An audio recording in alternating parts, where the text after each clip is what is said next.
We're going to turn now to new information about that deadly shooting at Joel Osteen's mega church in Houston. We're seeing new video showing the chaos Sunday as the shots rang out. Police say the shooter was a 36-year-old woman with a history of mental illness who had attended the church in the past year. Omar Villafranca has the latest.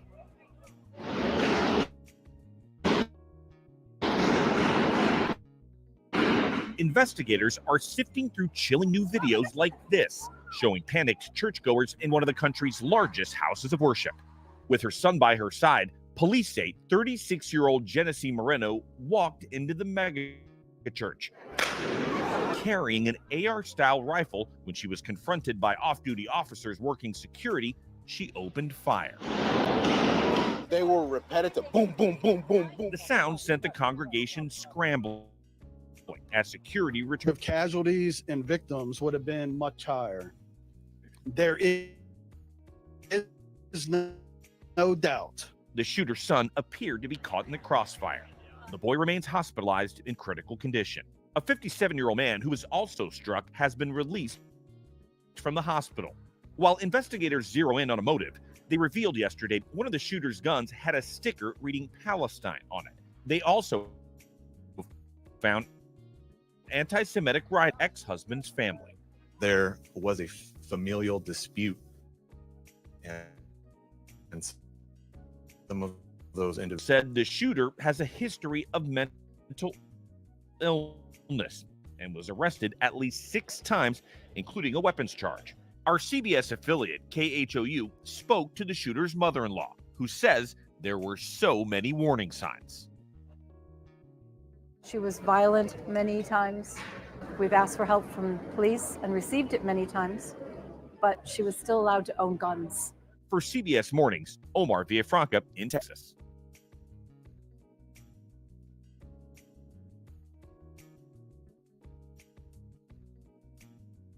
I made over $10 million.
And across the country at this hour, we do have new reporting on this shooting at the end of the Kansas City Chiefs Super Bowl victory celebration this afternoon.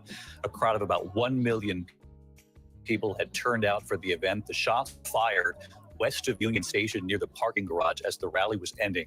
Initial reports had come in that multiple people had been shot. We have just learned a Kansas City fire official now saying 8 to 10 people involved.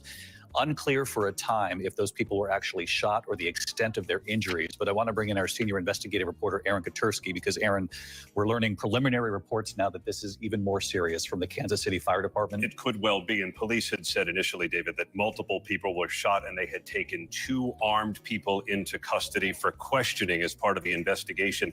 We're learning from Kansas City Fire now, and this is preliminary information and subject to change.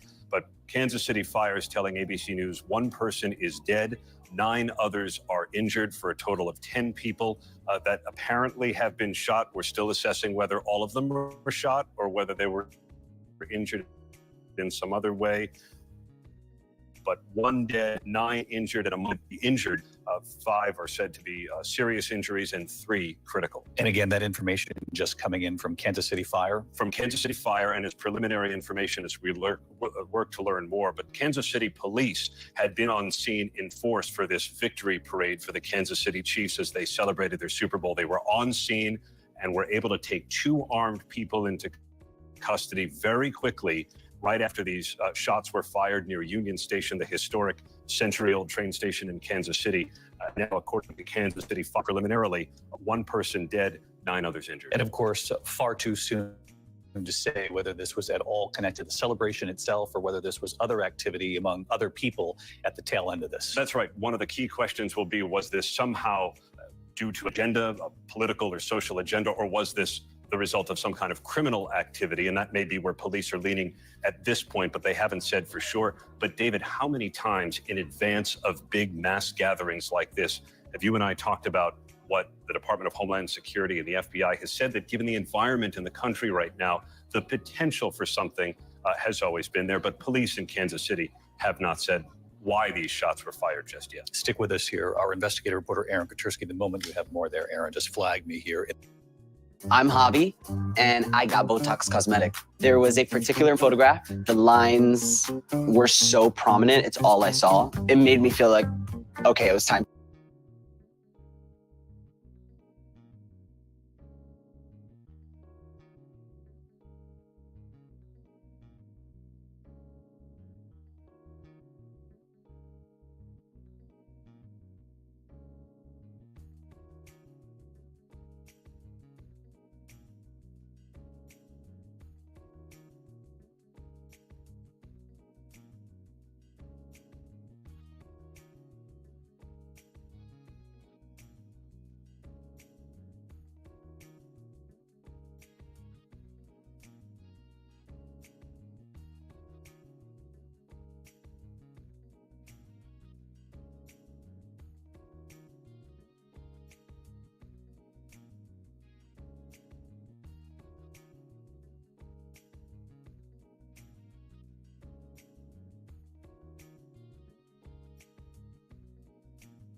is you have a crime scene.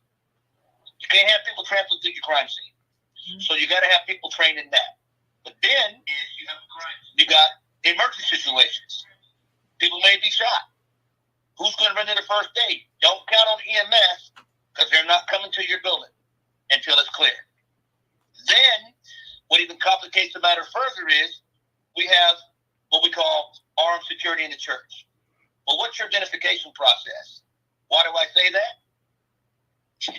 Most churches you go to, you may have guys that are armed in the church, but how many of the other people, the patrons in the church, are carrying weapons? What identifies you or them from the shooter? You can have a 360-degree firefight. You don't want that. Then, if the cops were to go in your building, what are your people wearing that distinguish themselves as security from the church? So there's a process that goes into that. And we have to really, really think about it. And don't let people pull wool over your eyes because, like I said, essence and roles. You got to see in your essence. You cannot role play this. And that's where the church is vulnerable. But there's so many jobs that people discount in the church.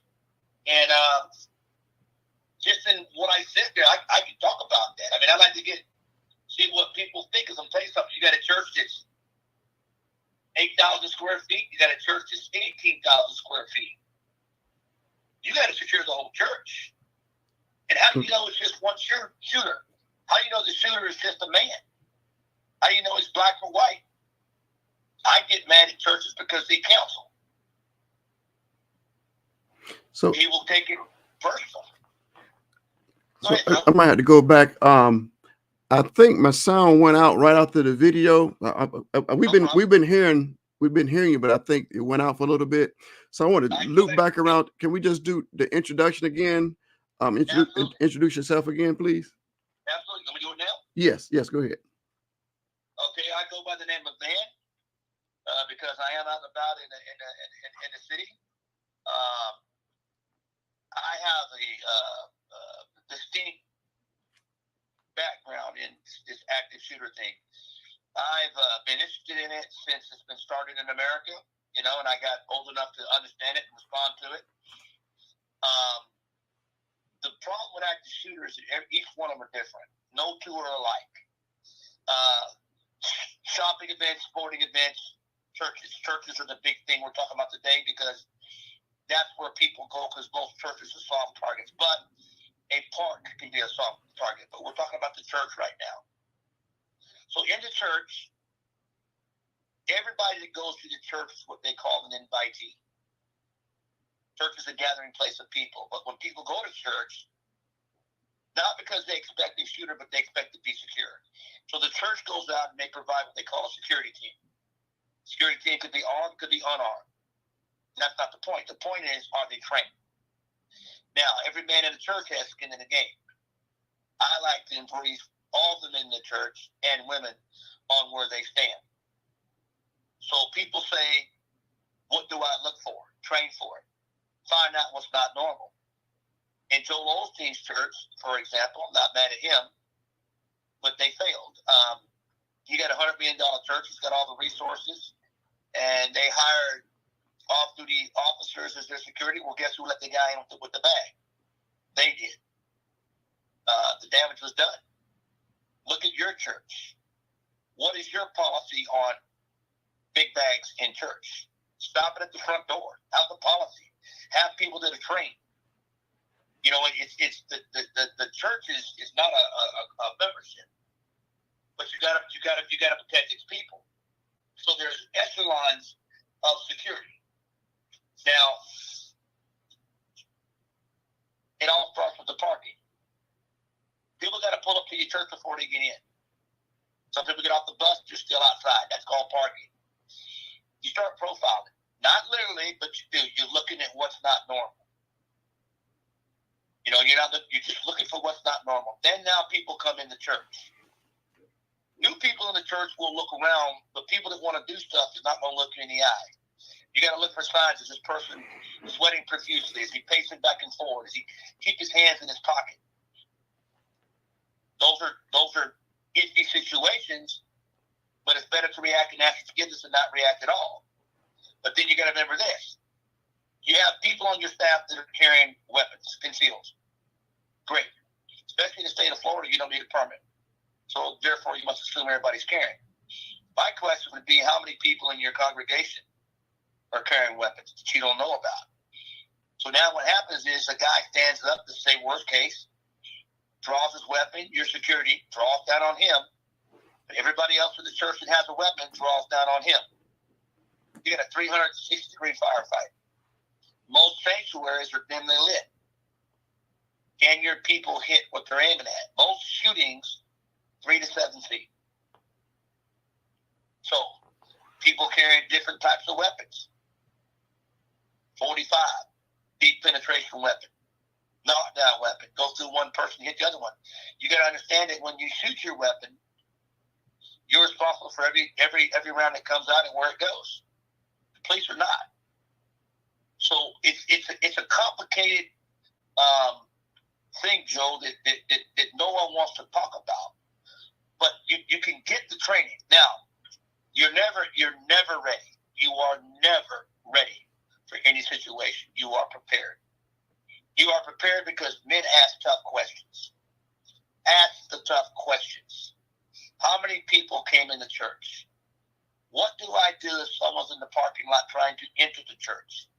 Can I keep the threat in the lobby? Wherever the threat is, and you do a lockdown, and this is our problem in churches. When we lock down. Are people going to panic? Absolutely. But you can't let them out. You let them out, the shooter has access to everybody. So shooters don't breach doors they can't get into. Shooters don't want hostages, and they sure don't want to be taken alive. So we got to remember that. But we got to train our people that no matter who's there on Sunday, that boat always goes downstream.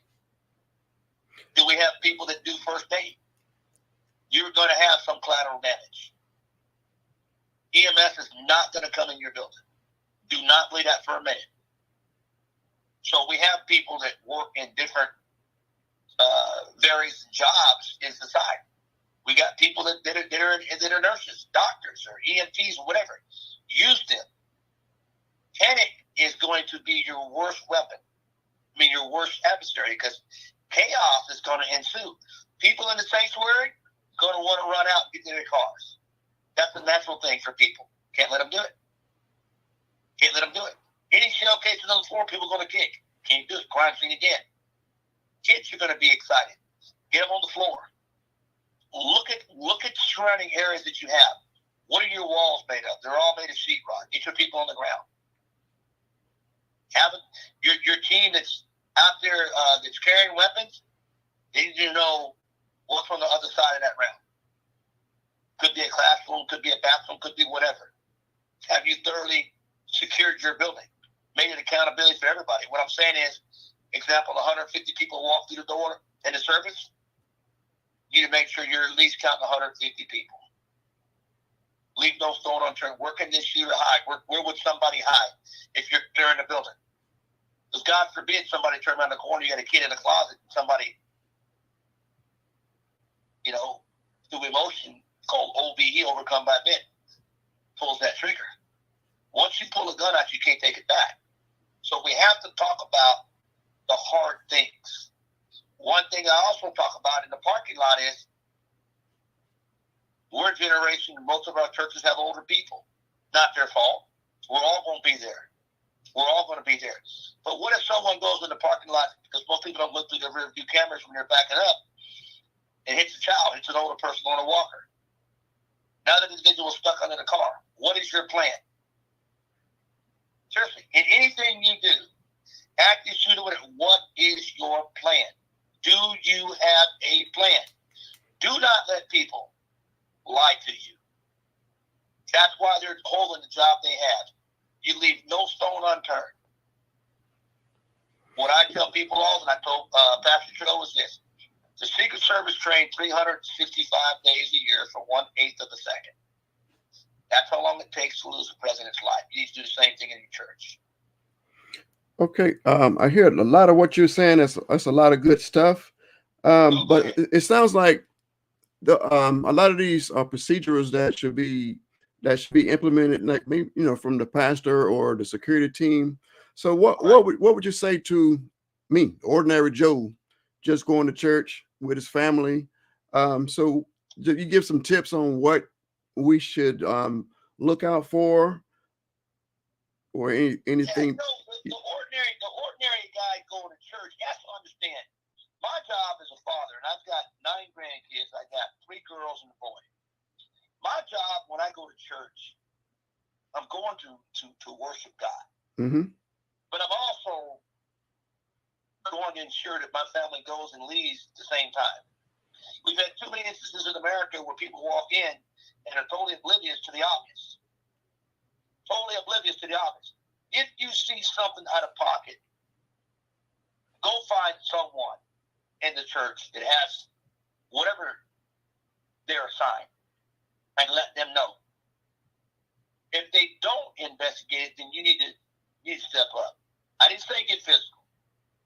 Most people who want to do bad things in church, you catch them. Like I've caught guys in church that walk in and I look and I see bulges in them and I know it's a pistol. And the guy's sitting there and he's all nervous and I go stand right next to him and pull out a hymnal. So you want to share? I just took him right out of his mode, but I'm watching it now. I'm watching it. But I also got to have a plan of attack if I need one. You got to commit. You got to be, I call it being the pig. You got to commit. Something is better than nothing. Right. But if someone were to get up and start doing something, you're testing yourself. No one says that you have to be, physical. And you got to think about this. The most dangerous thing in the world is a mother defending her child. A lot of men talk a lot of game, but when things come up, they fail. Train your people to do a job, many jobs in the church. So it's always solidified. I teach people how to take guns from people, teach people how to take knives. I'm not trying to teach people how to be open fighters. I need 0.3 of a second to have somebody else come help me disarm this guy, get this individual on the ground. I'm not saying you have to have handcuffs. You can use flex ties. You can use whatever you come up with. But subdue this guy and get him out of the area. And don't let anything in that area until that area is secure. Does that make sense? Yes. So that's basically, again, back to security or men, but like a family, let's say a mother got a kids. So, let's say in a fire, stop, drop, and roll. So if you got your kids, the best thing is just to try to hide under the seats or something like that. No. This is what happens like this. So it depends on the church, Pastor, because some parents take their kids, like my grandkids go to the children's church. Yeah, they're separate from the sanctuary. Right. Every church is different, so that's why I'm saying that. Some churches, they take the kids in church. Some churches, the kids are always back in their little children's ministry, however you want to call it. Yes, separate place. If your kids are back there, those are the areas that I bulk up on. Because if your wife brought your daughter to the church, and someone comes back and says, "Hey, I'm here to pick up Julius," I'm not giving them Julius unless they have something to match them that they drop off that child. If something were to happen in the church, that kids thing is locked down. That's where I wouldn't say the bulk of my security, but no one's getting back there to them kids until an all clear is given. Now, naturally, yes, parents are going to want to run out of the sanctuary and go to their kids. You can't allow it. You cannot allow it. You'll just congest your areas. You won't know who's who. And everybody's going to want to take their child and leave. They can't leave. Area's not secure. That's the hardest thing with the church. But remember when we were kids, we did fire drills all the time. We held hands, walked outside, assembled in an area. Crystal came by, teacher said, "How many you got? 32, 26, whatever."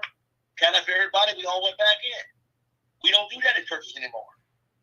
You're going to have older people that may be ambulatory, maybe slow pace, walker, wheelchair, whatever you want to call it. How are you going to get them out? Or is it every man for himself? There are so many contingencies, and they're minor ones But this is where the people in the church come in. You're thinking outside the box. Most people on church staffs, God bless them, don't think outside the box. We are all here for a reason. Remember, God used the apostles, and he knew who they were. He knew who they were. Knew who they were. Use the people in your church. Essence and roles. Stay in your essence. Hey, listen, I got a big saying that if you're afraid of the answer, don't ask the question. You know, sometimes directness is a good thing. A man, like you said, if a man were to walk up to church and I feel something's wrong, I'm going to be very direct with that man. Be direct with him, not indirect. Shooters don't look you in the eyes. People who want to do bad can't look you in the eye. But the rule is 2 is 1, 1 is 2. Put 2 people on that individual. Better to react and ask for forgiveness than not react at all. But then, like I said, talk about the hard things. And this is most important to me, the most calming voice in the church is the pastor. If the pastor panics, that's why I said you don't take the pastor out of the room. Everybody's going to panic. They're going to do as he does. He's the calm voice. You know, like I said, we run drills with the kids. Fire, get down low on the ground. I've told people like this in the kids' room, I've never heard of a church being on fire other than people in Klan lighting them up. But, you know, I keep water in the classrooms. 5-10 gallons of water. Why? If there's a fire in the church, we take any kind of cloth we can, we soak it with those bottles, and we put them under the bottom of the door. So kids don't get smoke inhalation. They minimize it. We look at first aid. You know, people say, oh, we don't have enough medical supplies. This is going to sound kind of crude, but I go in the female bathrooms. They got Kotexes and tampons in them. They stop bleeding. You can improvise. God gives us all that foresight to improvise. Just talk about it. People see something, don't blow it off. Take it for what it is. They blew off this guy in Osteen's church. They blew off the person at the Super Bowl. They're blowing off people at other churches around the area. The devil's out there, and then we just got to be vigilant. There's no book. Again, I'm serious about there's no book on an active shooter because they're all different. But the reason that makes him unique is because people miss what's normal. They're afraid to say something.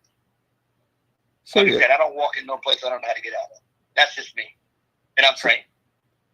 And I feel bad about it. But if you have a conversation, I think as a parishioner in the church, I say if you feel it, ask it. Ask it. They have to tell you. So they have to tell you. Every church should have this discussion, and the pastor and the leader should come up with a plan.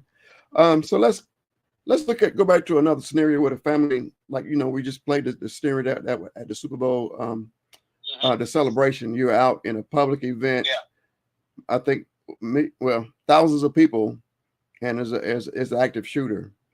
Do you have any kind of strategy or plan for, again, let's say a mother, father, 2 kids? I know, like one thing they just started running, but my thing is, you know, people start running. Like, how do you know which direction to run? Everybody running in different directions. So, what's your strategy on a situation like that? So let me tell you something. There is no book. There is no book, but I'll tell you the first thing I do. Number one, if you're out in public with your kids, here's what I tell you. Again, don't walk in any place you don't know how to get out. Let me give an example. I walk in the Publix. I stop at the front door. Why? Let me tell you what I see. All the cash registers at the front. Imagine it's being a park. You parked your car in the parking lot. You walked out toward the playground. If something were to happen, how are you going to get out of the playground? Where can you go to protect your kids? Now, you don't want to go in the bathroom because the shooter's going to go in the bathroom. Now you're pinned. Okay. Now you're pinned in the bathroom. So anytime you walk into someplace, you got to know how to get out of it. And that sounds crazy because we should not have to live in that paranoid world. Right. My first thing is to get my kids down. Is there a berm there? Is there some kind of a ditch someplace in close proximity, or just lay on top of your kids? Seriously. Lay on top of your kids. Keep them down. They're going to be panicked. You know, and you're right. You truly don't want to run. When you run, the shooter's eyes are on you. If you're in close proximity and he's there, attack him. You got teeth, you got nails, you got feet. You'd be surprised what you'll be able to do. But, you know, you have to protect your family. Now, we go to parks and picnics. We do outings after church. This is going to sound crazy. I told a school that when their kids are in the classroom, schools say if the shooter comes in the classroom, throw books. What I say is we do can drives every Thanksgiving and Christmas. Put 3 cans of beans in your student's backpack. 30 kids in there, that's 90 projectiles. Can of beans will break a bone. You know, and I'm saying, if you want to take a couple golf balls, put them in a sock. Women carry big purses. Anything you can do to distract this guy so others can get away is a good thing, but you might put him down. Ballpoint pen. I didn't say gun or knife because when you shoot the gun or knife, you know, that opens a whole new realm thing. But there are things that you can do. Salt. I tell people take a baggie. You're in a park. I don't know if it's hot, cold, whatever. Have access to something. The only thing that stops us from doing anything is our mind. And we push ourselves from level 1 to 10, we're capable of going to level 50. We really are. It's no different than somebody would break in your house. You know your family's upstairs. Everybody stays upstairs. Try to get them in one room. Be quiet. But don't go downstairs with a flashlight. Go downstairs with intent because you know your family's upstairs. If they get by you, they get your family. It's the same thing in the church. What sacrifice are you willing to make? Same thing in the park. Why'd you walk into a parking lot? And that sounds ridiculous, but I don't go no place I don't know how to get out of. You have to have a plan. I park my car here. What if I can't get to my car? Then I'm going to go out this way over here. I'm going to get my family to safety. We all need, it's not paranoia. It's just being prepared. That's all it is. I mean, I could give so many scenarios, but you think about that. I take my grandson to play football, and I know the ball field. And there are nowhere to go on the ball field. But I know where the bleachers are. I know where the ditch is. The ditch may only be 2.5 feet deep, but I can get into that ditch and throw my body on top of it. I can get under a set of bleachers. Again, active shooters see what they can actively shoot at. And he ain't got that many rounds. Unless he just bought a big bag with it. But if we get enough parents, get enough men, we can attack it. And let me tell you something. I'm not trying to subdue him. Okay. I'm not trying to subdue him. Call it what you want. You know, I want people to understand this. Somebody once said to me in a church in Detroit that about killing. I didn't say that. But I will tell you right now, the Bible doesn't say thou shalt not kill, it says thou shalt not murder. Yeah. And so that's a clear distinction we have to have, because a lot of times mentally off people use that against us. They use that against us. My question is, what are you willing to do? Can't run. Yeah. There's that fight or flight. I'm not running. That's just me. But if I talk to enough men, if I've got me, that's 1. If I've got you, that's 2. If I got him, that's 3. That's a pretty good deterrent. Even with women, and women are some of the best people to have in church. A woman reacting to a situation is going to be almost 10 times quicker than a man. And men don't want to admit that. But a woman's natural defense is her child. You know, I tell women all the time, don't send your husband to the school you go. And don't go to the school, go to the district. So, you know, forewarned is forewarned. It's in the Bible. You know that. The Bible says to protect the women, children, widows, and the orphans. And that don't matter where you are. That don't matter where you are. Because the church is a gathering place of people. It's a building. You can go to church in the park. Same thing. Don't walk into no place you don't know how to get out of. And you can discuss where you're at. Yes. Do it again. Sounds like you're saying a plan. What came to mind is when I teach people to drive. I taught a lot of with nieces, nephews, how to drive. And one thing, as far as driving, let's say something comes up at night. One thing I teach in driving is, if you see a person, you swerve. If you see an animal, don't swerve. It could kill you. You can get killed trying to swerve from, people. I've seen people have accidents from a squirrel or a dog. Anything could dart out in front of you and they swerve and they end up killing themselves or killing somebody else. So I teach them, don't swerve when you see an animal. But when you see a person, yeah, you try to swerve and not hit a person. But if you got that in your mind already, so you know what to do ahead of time. So I think it sounds like what you're saying is, if we in different scenarios have some kind of plan, have some kind of idea of what you're going to do if a certain situation comes up. Well, that's true. That's whether you walk in any building. You walk in Walgreens, you walk in Rite Aid, you walk in Burger King. Don't be oblivious to what's around you. See, the thing is like this. Remember, you only got to be wrong once. Mm-hmm. No one says that it's going to happen, but at least be prepared. We're never ready. And I'm not saying live in a phobic world. I'm not saying that. I don't think people should live in fear, but I tell you what, don't assume either. Like you say, if you're driving a car, and here's the hard part about driving a car. I'm driving a car, and someone stepped off the road and I swerved. Well, wait a minute. That's not what the rules of driving say. I'm going to try to avoid it, but I can't swerve because there's a car in the lane next to me. Mm-hmm. There may be one coming at me. So I have responsibilities and don't drive fast. I'm always looking out in front of my car. And I believe that in the church, I'm always looking forward. I'm always looking backward. I have a 360-degree scanner going all the time. And you drive as fast as what you can reasonably react to. Mm-hmm. That's probably the best way to say it. Because I'm going to tell you something. In certain areas in America, you drive down the road and someone steps out in front of your car and you stop. Well, they've got 3 guys behind you trying to rob you.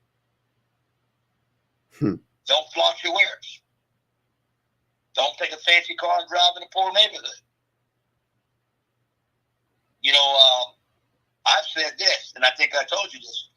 When you're at home in your house, most people, I asked you where your garage door was. You said it's in the center, straight ahead as you pull in the driveway.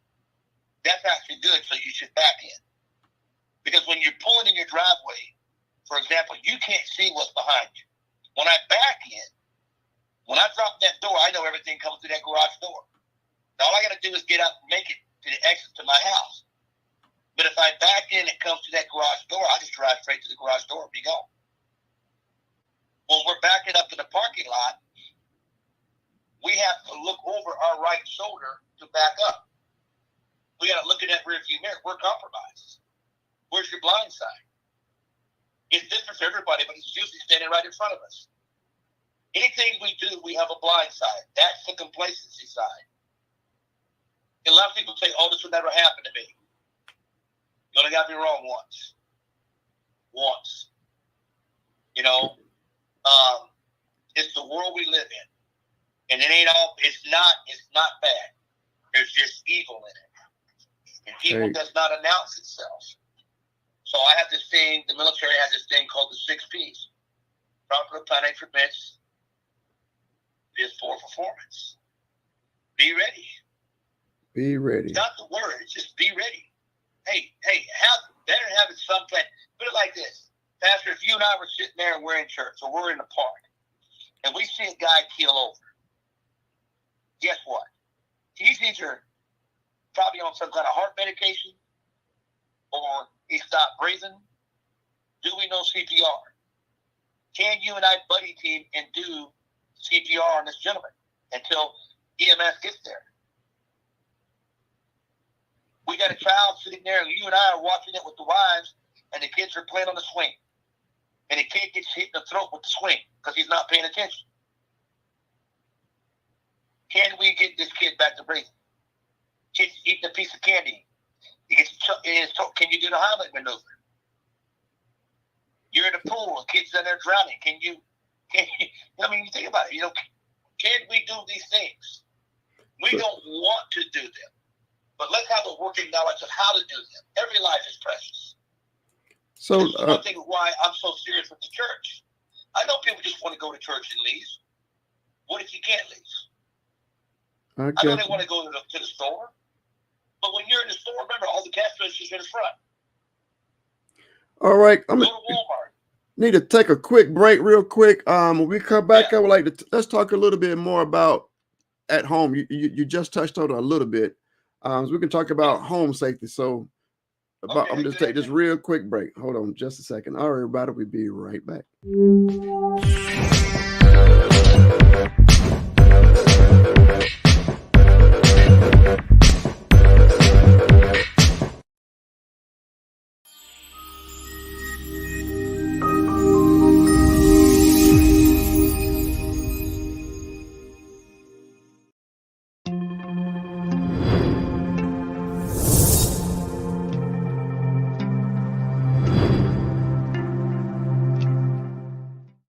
Purpose Inspired TV is under construction.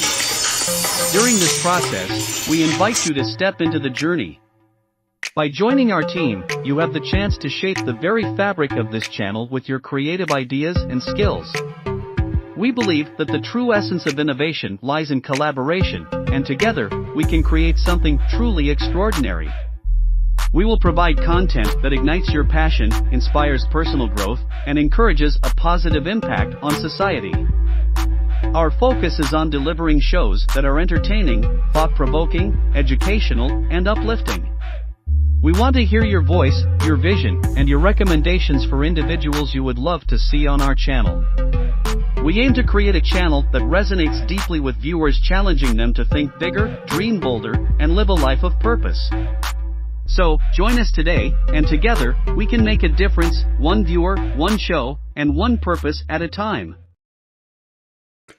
All right, we are back. For those who just joined us, I see people popping in and popping off, so I'm not sure who's who. But if anybody, what we're talking about safety. We're talking about safety in your churches. We're talking about safety in the public. So if you have any questions for our safety expert, we got Mr. Van. He's got a military background, security background. So I call him our security expert. So we've been going over mostly about the church and safety out of the public. So for those who just joined in, you can watch this, watch the video again at a later time, and also you can check it out on Purpose Inspired TV. That's the commercial, Purpose Inspired TV. Join us. Download the app. Just go to Roku, go to Fire TV.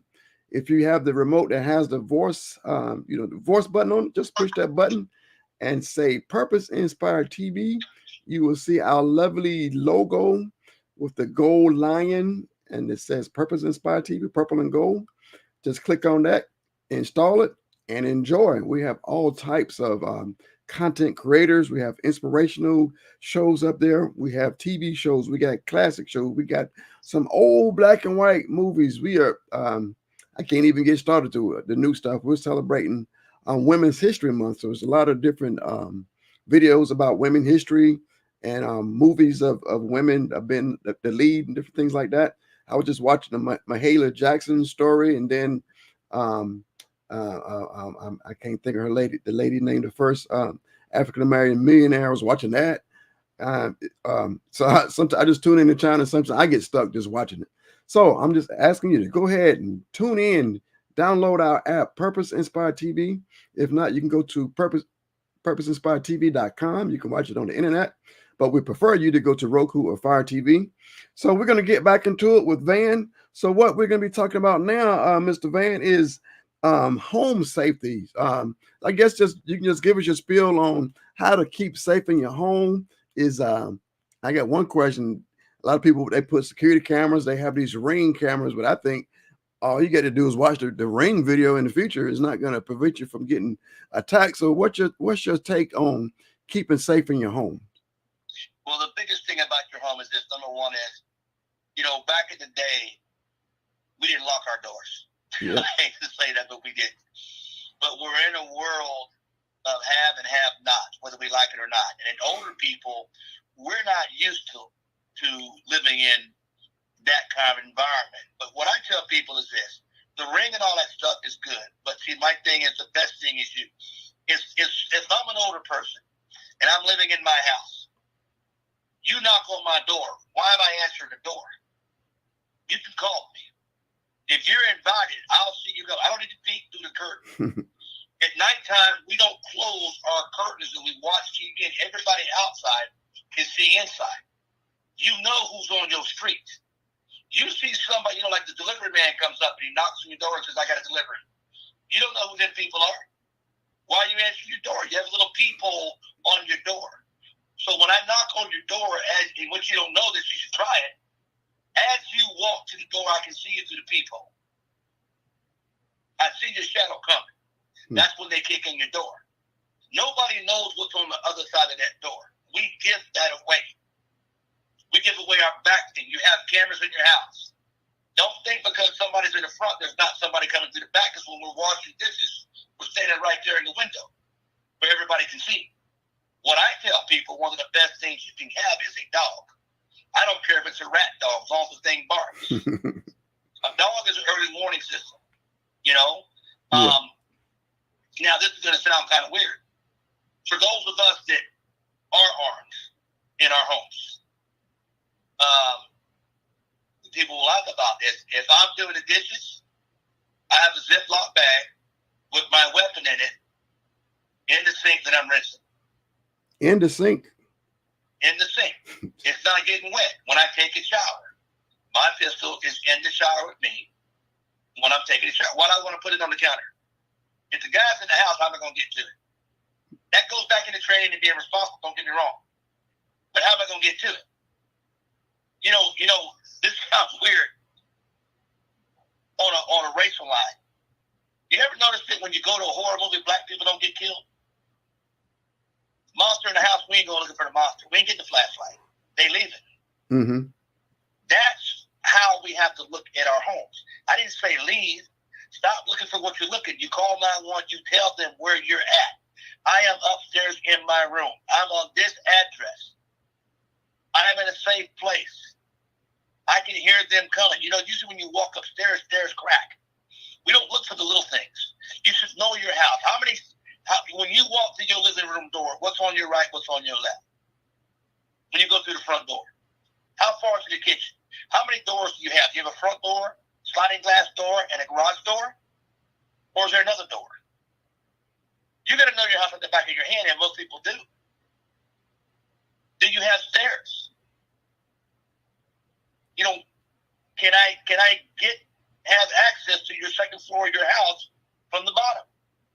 Do you have a side gate to your house? Where is your car parked? You pull up, you get deliveries done to your house. Guess what? You just told me what you got. Then I'll tell you the biggest thing. And I should say, because I say that a couple times. We tell people we're going on vacation. When you come back, you cleaned out. Have lights that turn on all the time. Get timers so no one ever knows your routine. Move your car.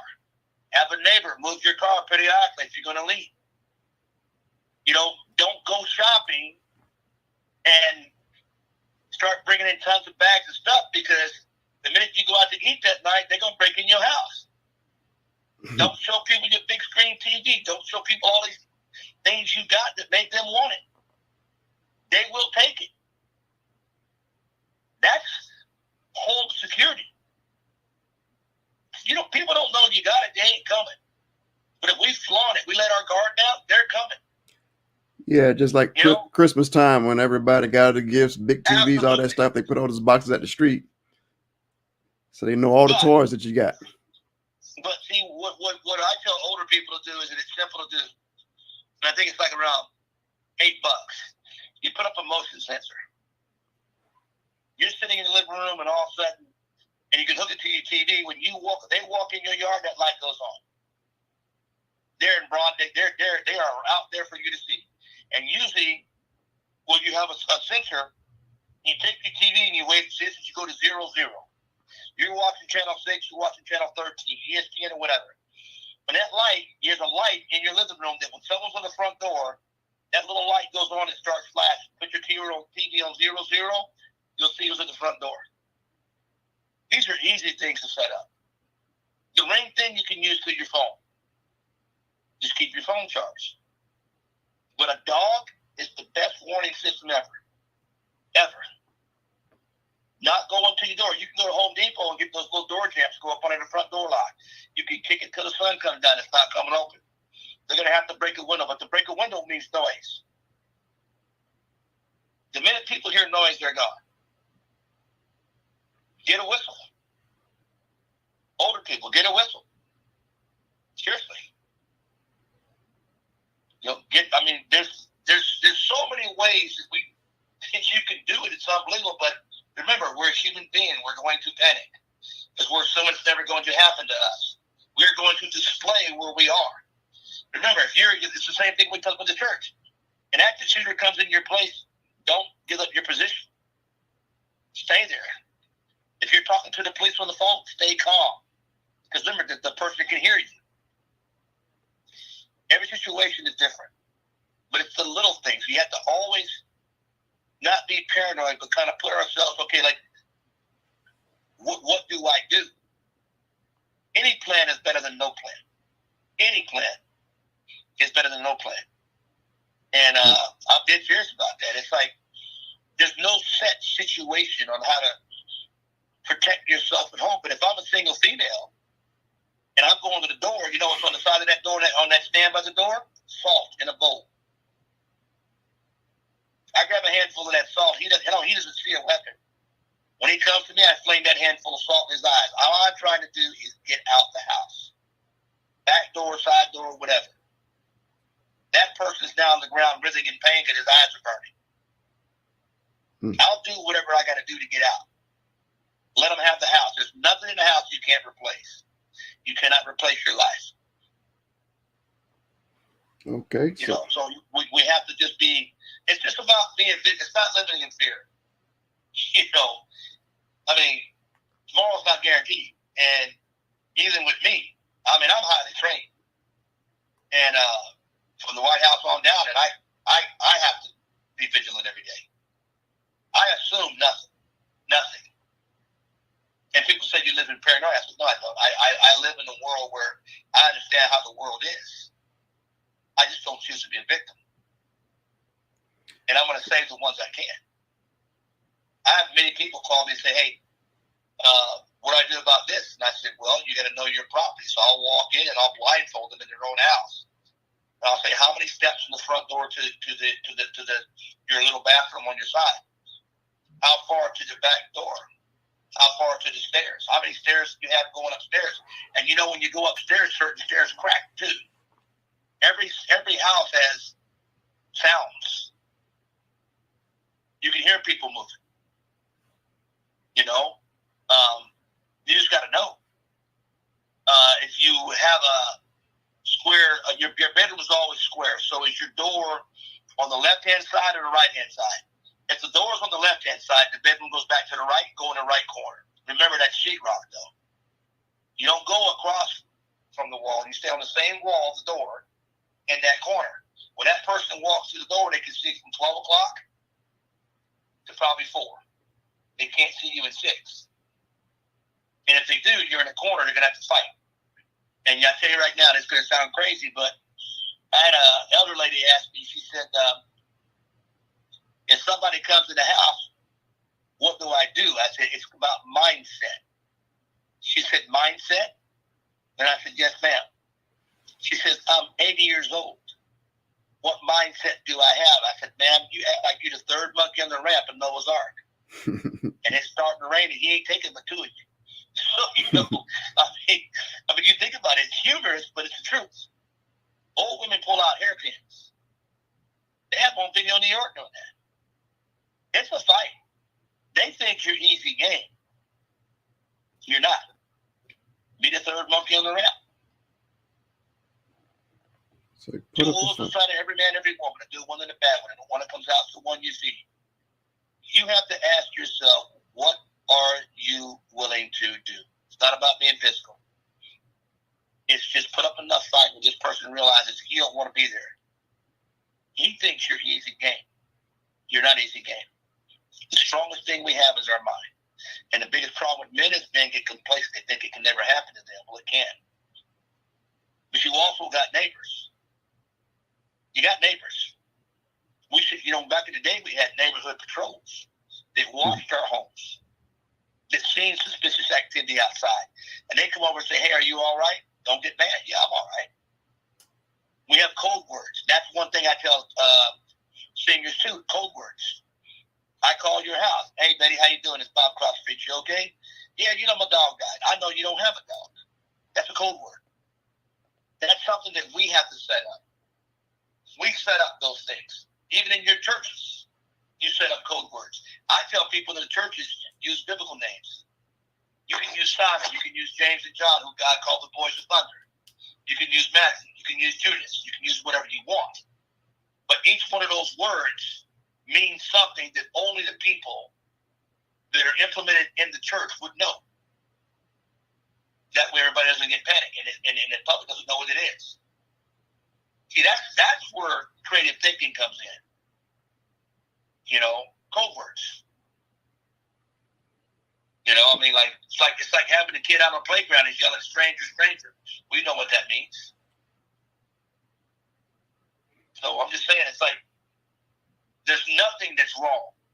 There is nothing that's wrong. What stops us is our imagination and our assumption that it's never going to happen to us. Here's a better one for you. You're in your church and a female walks out of the female bathroom and tells you there's a man in the stall next to her. Now that man is calling himself a female, transgender. What is your church policy? I can tell you what I would do. Not going to be popular.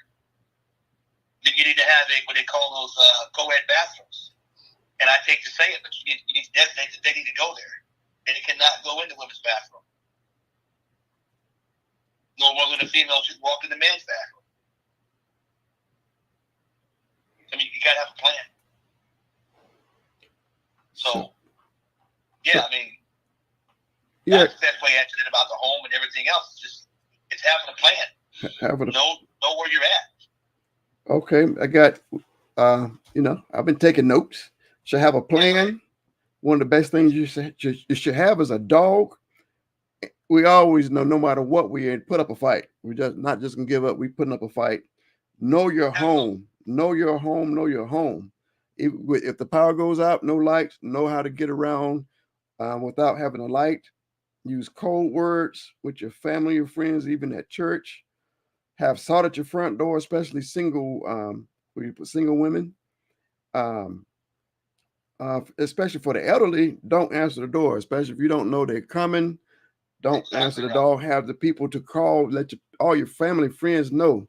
Don't come knocking on the door if you don't call first. Right, and one thing you do too is, like I said, people who walk into elderly people don't expect to fight. Well, you're gonna have to lose. The minute you start fighting back, they don't want to be there any longer than they have to. See, time is on your side in a lot of situations. But they're not ready. You fight back, any woman walking to the post office, they're not ready. Kids playing out in front of the yard, that's a big thing to me. Anybody can take a child. Backyards, people go in your backyard. Why? Especially when the trash men come. You put your trash under the curb, wait until everybody comes in the afternoon, then take the trash back. So see, people know your schedule. That's one thing that's critical. People know your schedule. We do everything at the same time. Timers. That's why I said timers with the lights. That's when we're older. You never be predictable. But there's nothing wrong with a neighbor checking on a neighbor. Right. We have able-bodied men all through the neighborhood, men and women. So it's just being vigilant. I want to ask your take on keeping up or being aware of what's going on. When I was telling people that I was going to have this discussion with you, and I started, talking about the shooting at the churches or the shooting at the the Super Bowl celebration and some other events. A lot of people's like, what? Never heard of that. I didn't know that happened. So I'm like, oh, I know that it's so much news going on today that it's hard to keep up with everything, but to not know anything. So what's your suggestion on trying to keep up with different things that's going on, so you'll be kind of aware of what's going on? We moms want to know about your kid doesn't come stay at my house without my wife. Somebody saying, hey, who is this person? Or your kid, you want to know who the parents are going there. Moms should ask the tough questions, because moms are the best interrogators in the world. Women, not men. Men get complacent. What I'm saying is like, it wasn't just a Super Bowl. Remember the Boston Marathon? Yeah, the bombing at the movie about that with Mark Wahlberg. Yeah, that guy went in there and shot everybody up. People just have blinders on. I'm not saying be paranoid, but when you see something out of the ordinary, see, that's the first key. That's God's warning sign. Full warn is full arm. Full warn is full arm. If it looks out of place, what's wrong with you saying, hey, there's something wrong over here. Could you check it out? Men still got to be men. No matter what. If it doesn't feel right, there's nothing wrong with picking up that phone. The police, when we dial 911, that's their job. I don't care if you call 25 times in a row. No Peter and the Wolf syndrome here. That's their job. Their job is public safety, period. But we also have this thing called community service and neighborhood watches. Doesn't matter where we go. If I walk into some place I don't know, I start asking people questions. Excuse me, sir, we're out here at this park or this parade. Where's the nearest facility at if I had to relieve myself? What if my friend here was dehydrated? Are there paramedics out there? You got to know your surroundings. Here's one thing big. We talk about people going to stuff. What if you need a defibrillator? Every park is supposed to have a couple defibrillators in it. You should know where they are. Don't assume you're never going to need it. We should have call boxes, but everybody's got a cell phone. And you just brought up a good point, too. If the power goes out, use your cell phone, but use it diligently, because you can't charge it unless you have spare battery. Not most phones have spare, but a charger. Mm-hmm. The one thing you got to have when power goes out is communication. And that way I can call and check on you. I know the grid goes out. I can call and check on you. See, where I believe like this, every church needs to have a way of communicating with their sick and shut-in for older people in the church. It's somebody going by and checking. Nothing wrong with that. Look at Katrina. You have to do that. We are in an area in Florida where we have inclement weather at any time. If the grid goes out, then what? Is it every man for himself? Some people live in lowland areas. Some people live in areas where people are going to drive for miles around to go break in homes. We need to protect that. Would I take somebody in my house? Absolutely. I feel sorry for the person that tries to come in. But that's what it's about. It's not about anything other than what would I expect if I were them? The same thing. Reciprocate. There's nothing wrong with that. There's nothing wrong with that. And talk about what's unpleasant. Well, I don't mean to say anything, but there's a guy comes to my house all the time when the mailman drops off packages, and he's always lurking up on my porch. Well, we have porch thieves all the time.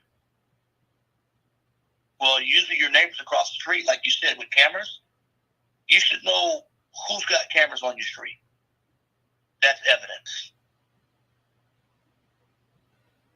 Older people have a hard time describing what happened, and that's just an evolution thing. It's nothing we can do about that. But the camera don't lie. The camera don't lie.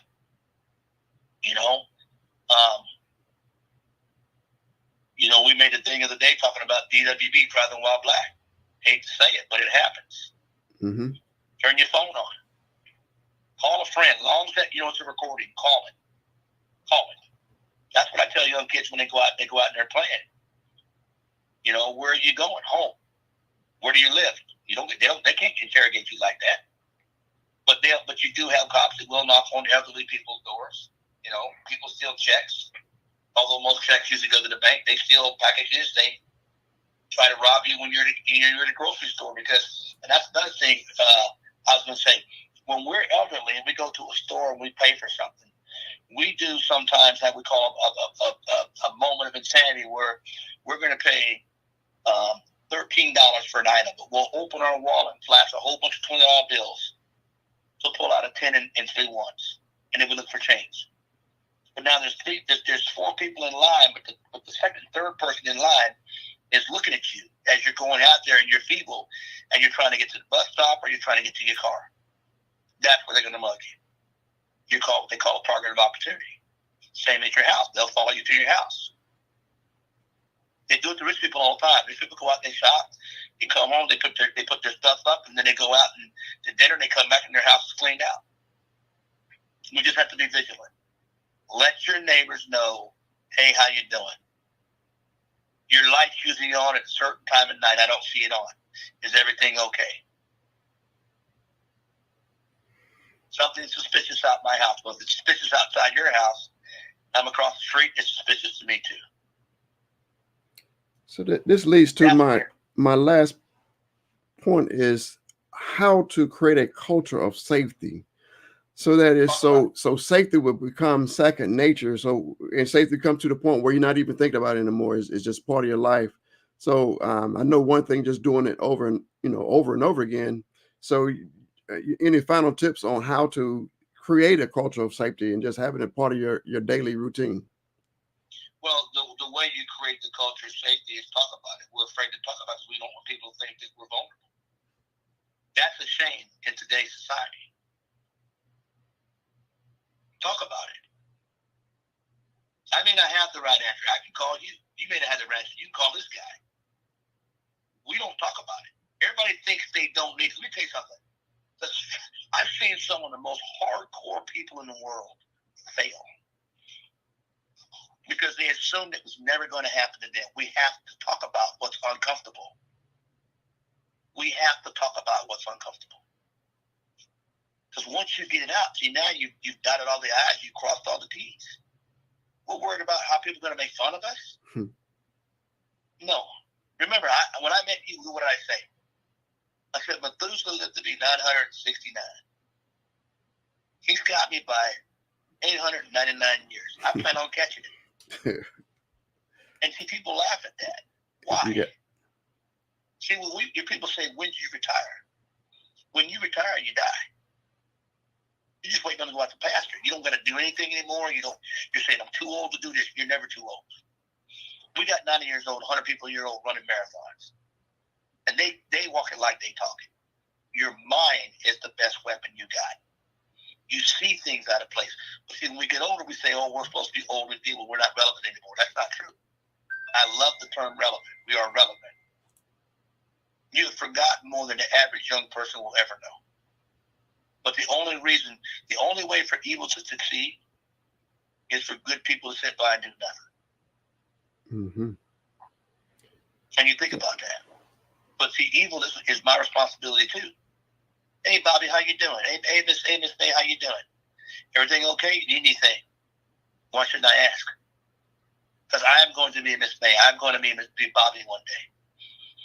Sometime real soon. When we stop caring, we don't exist anymore. And that's the problem with the church. We're always saying it's never going to happen here. Well, guess what? Ask the people in South Carolina that. They were in that Bible study.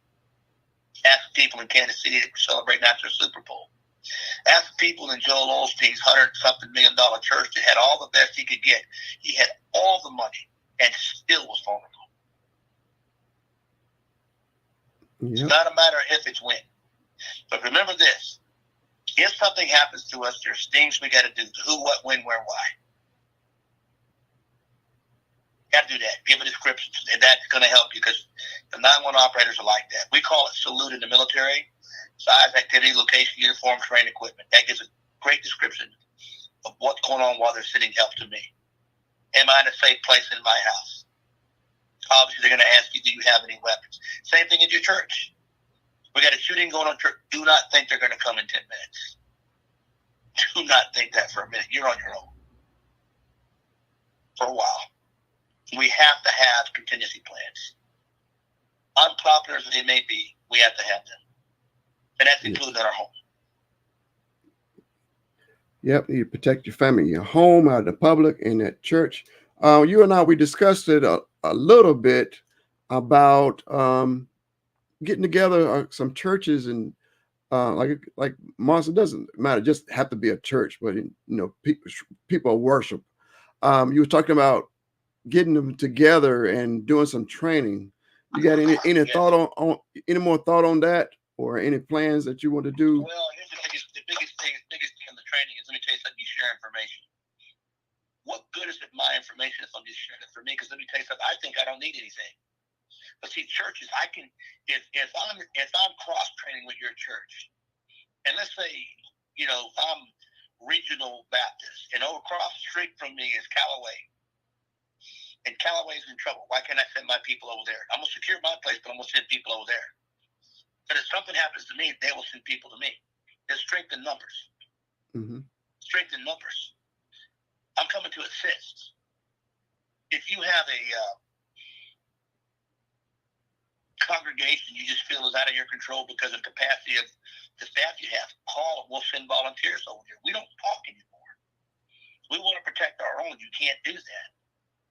Because here's the bottom line is, it's all God's anyway. It's all God's anyway. We have to be careful when we're in church and other places about how we take up the offering.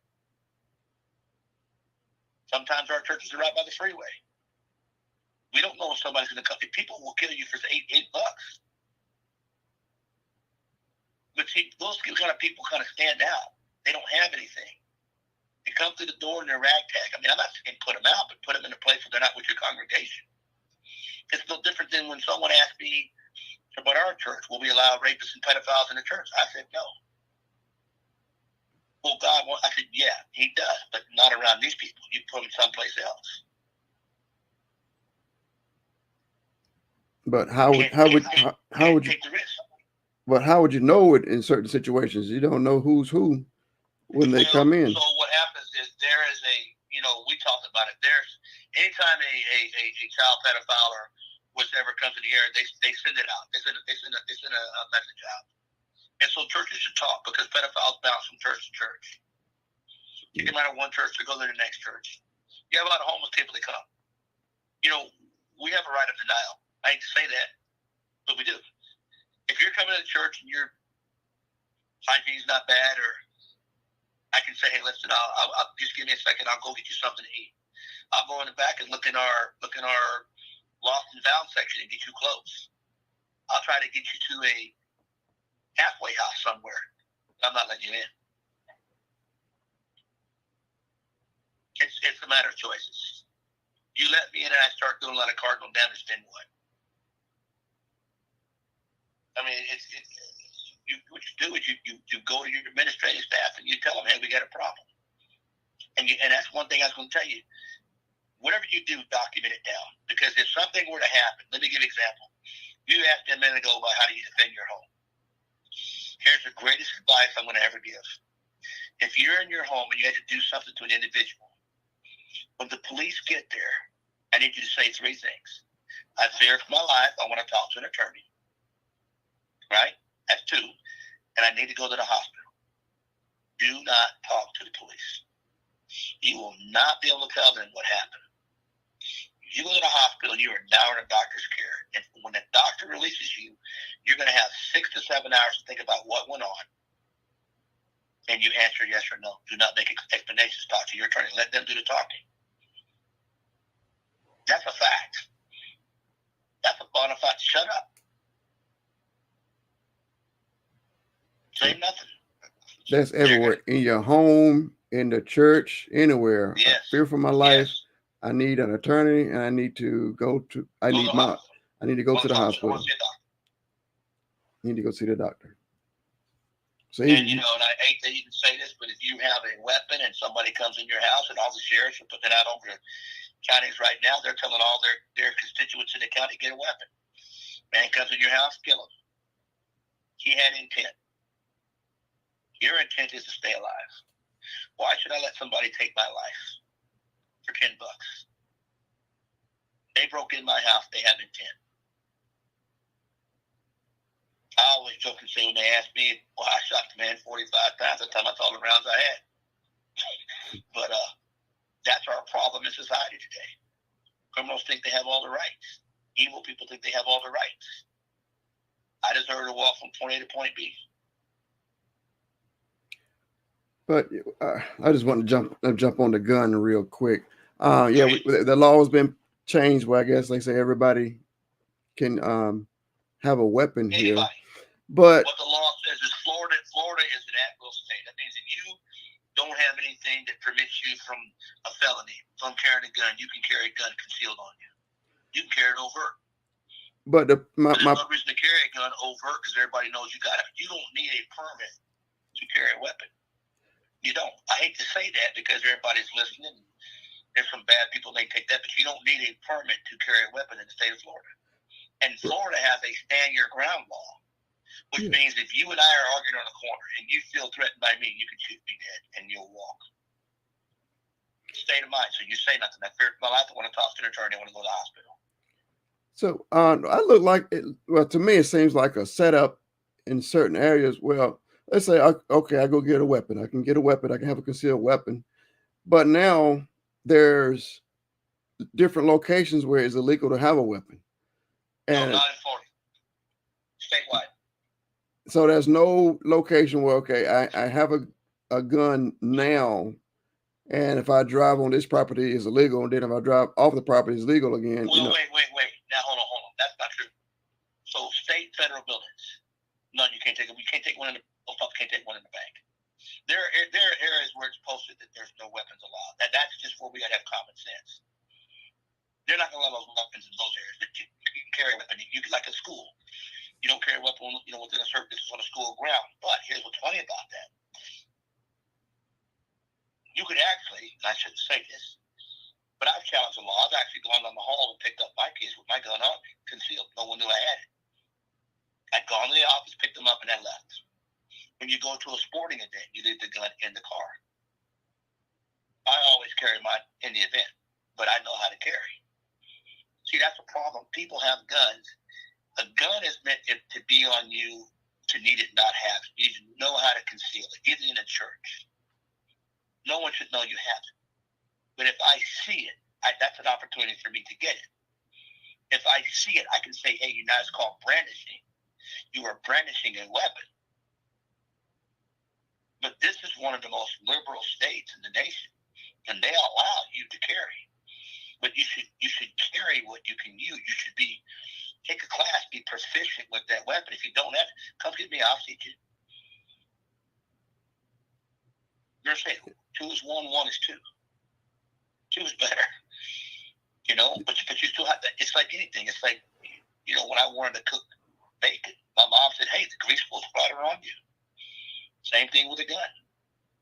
See, once you draw that weapon, you can't take it back. You can't bring that bullet back. You shoot, you're shooting for what? People always say, man, would you teach me how to shoot? I said, no, I'll teach you how to kill. There ain't no other reason for me to pull it. I must be in some kind of danger. If I pull it, it's near you. End story. So when it comes to the weapon, number one is be careful when you go to somebody's shop. They sell you all these cannons. You don't need a cannon. What you need is something you can rack. You can rack that round in the chamber. There's no need to carry a gun without a round in the chamber. None. That's the dead man with a gun. But now here's the difference. Some women have a hard problem, even men, because it's carpal tunnel in the arms or whatever about racking the chamber back and putting around in the chamber. That's why you get a revolver. Now, when you get a revolver, there's 2 types. You can get one with the hammer on it. You drop the hammer back. The guy walks that cylinder, click that round in the chamber. He's not going to move it. If you touch it, it's going to go off. Or you get a hammerless one where you just pull it. Double action, single action. That's just a little bit of talk about weapons, about what we get. But yeah, you need to get what you can defend yourself with. Now, a revolver is going to have 5 or 6 shots, where a pistol may have 7 plus 1 in the pipe, which would be 8, or it'll have 10 plus 1 in the pipe, which would be 11, or 15 with one in the pipe will be 16, which means there's one in the chamber. That's why we have to educate ourselves. Yeah, you just said something. Know your terrain. You just said something where I think a lot of people don't know about the brandishing. They feel like, okay, I got a weapon, and maybe if I pull the gun out and show it to them, I'll make them, get away. But now you can get charged just by trying to threaten. And you remember it was. But not only get charged not to cut you off, but also you're a threat to everybody else. They don't know who you are. How do you know there's somebody else in the park and they got a gun? They think, oh, a gun, and they shoot you. They'd be justified in doing so. Nobody should ever know you have it until you actually have to need it. And if you get it, let me tell you something. It's happened to me before. I had an incident where 3 pit bulls attacked me in the park, and I was with my father-in-law, and I shot the dogs. But when the cops got there, my gun was back on my side, my right hand was up, I had my dog in the left hand on the leash. That's what you do. You have to establish with them that, hey, I am the person that shot. Here's my weapon. My hands are not needed. And all I said was, I feared my life. I want an attorney, and I want to talk. I want to go see a doctor. Nobody talked to me. But I'm establishing the fact that I was just in what I did. Don't start talking. Nobody's going to stop it. An elderly person, how many times did you shoot? Say nothing. Nothing. And as bad as I hate to say this, here's the rule. The dead don't talk, they don't testify. But understand this, there's a thing also called ballistics. You put a man on the ground, that means you stop the threat. I can't emphasize that enough. You can take your weapon out and stop the threat. But when the guy's on the ground, they'll put 5 rounds in his back because there's a thing called ballistics. But yes, if you pick a weapon and you flaunt, you show it, you walk in target, and I see it, you put your hand up, you could accidentally bump it. But if you pull it up and I can see it, that means you don't know how to carry it. You're brandishing the weapon. And they are going to get you. So it's and you can lose your weapon, you get locked up. No warning shots. I know here a couple of years ago, a young lady was getting attacked by her ex, and she pulled a gun out and shot a warning shot, and got 20 years. Warning shots. She got 20 years, but some people say if she would have killed him, she wouldn't have got any time. It sounds kind of crazy. That's what I'm saying. That goes down to training. Why are you giving a warning shot? If you truly fear for your life, then what's the warning shot for? See, remember, the law is 5149. 5149. If I have fear, what would a reasonably prudent person do? You're being judged by a jury of your peers. You'd have shot. Not fire a warning shot. That means you weren't in danger. See, there's imminent and pending. Imminent means it's coming right now. Pending is a warning shot. Okay, how far was he away? I was looking at it as imminent danger. That means it's here right now. That make sense? Yep. Imminent. That means my life or their life. Pending. No, that means it could happen in a moment or whatever. No, everything's imminent. That's why I say shut up. Fear for my life. Want to talk to an attorney. I want to go to the hospital. And I tell you right, the thing about your churches, no one can stop you from carrying a weapon in church. Remember, you're an invitee. No one can stop you from carrying a weapon in the park. The states are in the U.S. They already shot that down. There's predators in the park, 2-legged and 4-legged. So you could be fishing with an M16 rifle on your shoulder, and the cops can't do anything. So we got no warning shots. Can't shoot anybody in the back. And if you shoot somebody at your house, it needs to be inside your house. You can't shoot anybody over trying to steal your property outside your house. No, you can't, because that can be replaced. You can't. Has to be an imminent threat. And so I'm just thinking about like situations like you at the gas station. I've heard, I guess if you can elaborate on that a little bit. The way like I said, I could be wrong on my understanding. If are you inside your vehicle, that's your property. But on the outside of the property, when you're on the outside, that's not. So they treat it differently between when you're standing outside the prop. I mean, when standing outside the car, and when you're on the inside of the car. No, you can be robbed inside the car. What I tell people is, if you have it depends. Now, this isn't, are you shooting or not shooting? So if I'm sitting in my vehicle and the police walk up and ask me, do I have a weapon? I'm in private property. I'm in my vehicle. I just say yes, I do. And they're gonna then their next response should be, where's that weapon at? Not in the trunk. It's on my hip. Would you step out of the car? I would ask why. It might have committed a crime. They're going to say for their safety. I say I don't feel safe. I don't feel safe because I'm telling you. You asked me did I have a weapon. I correctly said yes.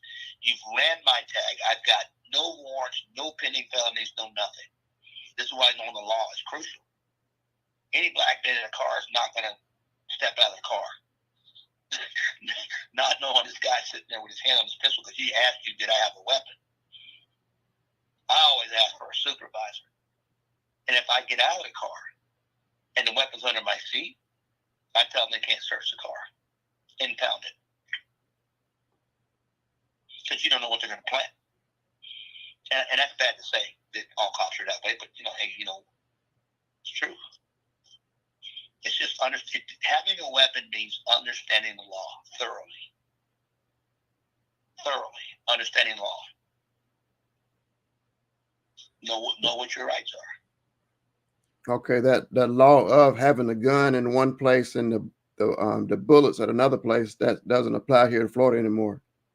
No, if you have a gun in one place and your bullets in the other, you are crazy. When you go to bed at night, if you got to go to your closet, you got to go to your safe to get your gun, you're getting it. That's the criminals aren't going to give you that. They're not going to give you that kind of time. Not going to happen. You're not going to get that time. Yeah. You're a corpse. I hate to say that. Listen, that's where gun safety comes in. Know your terrain. I take my trash out at night. I got a robe on. Hey, I got the trash in the left hand, the gun in my right. I don't got to display it for the bad guy to see it. I'll use it. So I mean, that's just it. Like I said, it's about your explanation. It's about knowing how not. It's hard because that's one thing we should do at churches. And I hate to say it. Churches say they don't want to be in the thing of teaching people self-defense, but I do. 2 is 1, 1 is 2. I'll tell you, I think that it would hurt me to know that there's a senior out there who's capable mentally now of having a weapon to protect themselves because they're living alone, and I didn't do anything. Where was my responsibility start? Where's my responsibility end? What if that was my mother and my father? I look at it. I mean, like you said, what if there's one of the young ladies that goes to church who's living alone, who has a guy say, hey, you're nice, and we go meet, and he takes her home, and next thing you know, he's trying to take advantage of her. She locks herself in the bathroom. He kicks the door in. She should shoot him until he doesn't live anymore. And there's a thing called OBE. You're not going to remember how many times he shot, so shut your mouth. Fear for my life, want to talk to trade. Let your lawyer do the talking. And they will know, like 5 rounds in a weapon, if the first 3 rounds hit him in the chest, the other 2, he may have been on his back. You shot him until he couldn't move anymore. That's just called overcome by event. Normal. Cops do it all the time. Navy SEALs put 6 rounds, 6 average round in any guy. They're going to put you down. So, and then there's a thing called piling on, which civilians don't need to know, but everybody that's on that team is going to come by and put a round in the body. That's just the way it is. So, yeah, just knowing your area.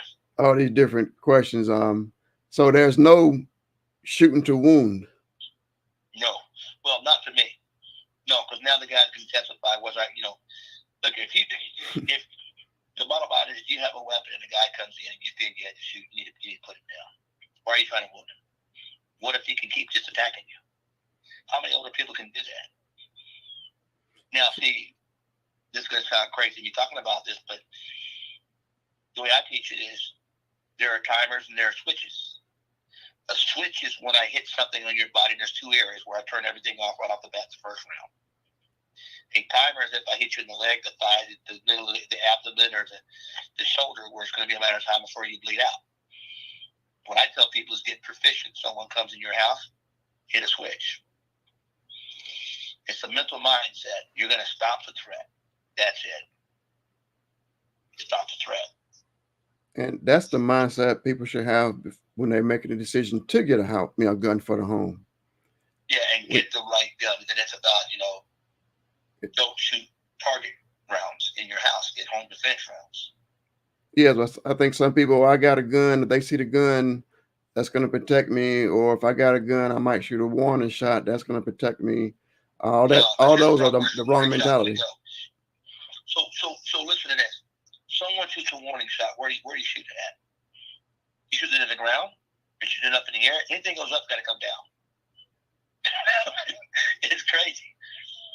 It's crazy. And then also, when you shoot the gun, everything on the other side of that target, every round you shot's got to be accounted for.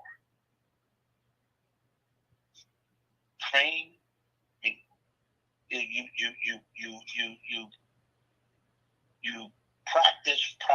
practice.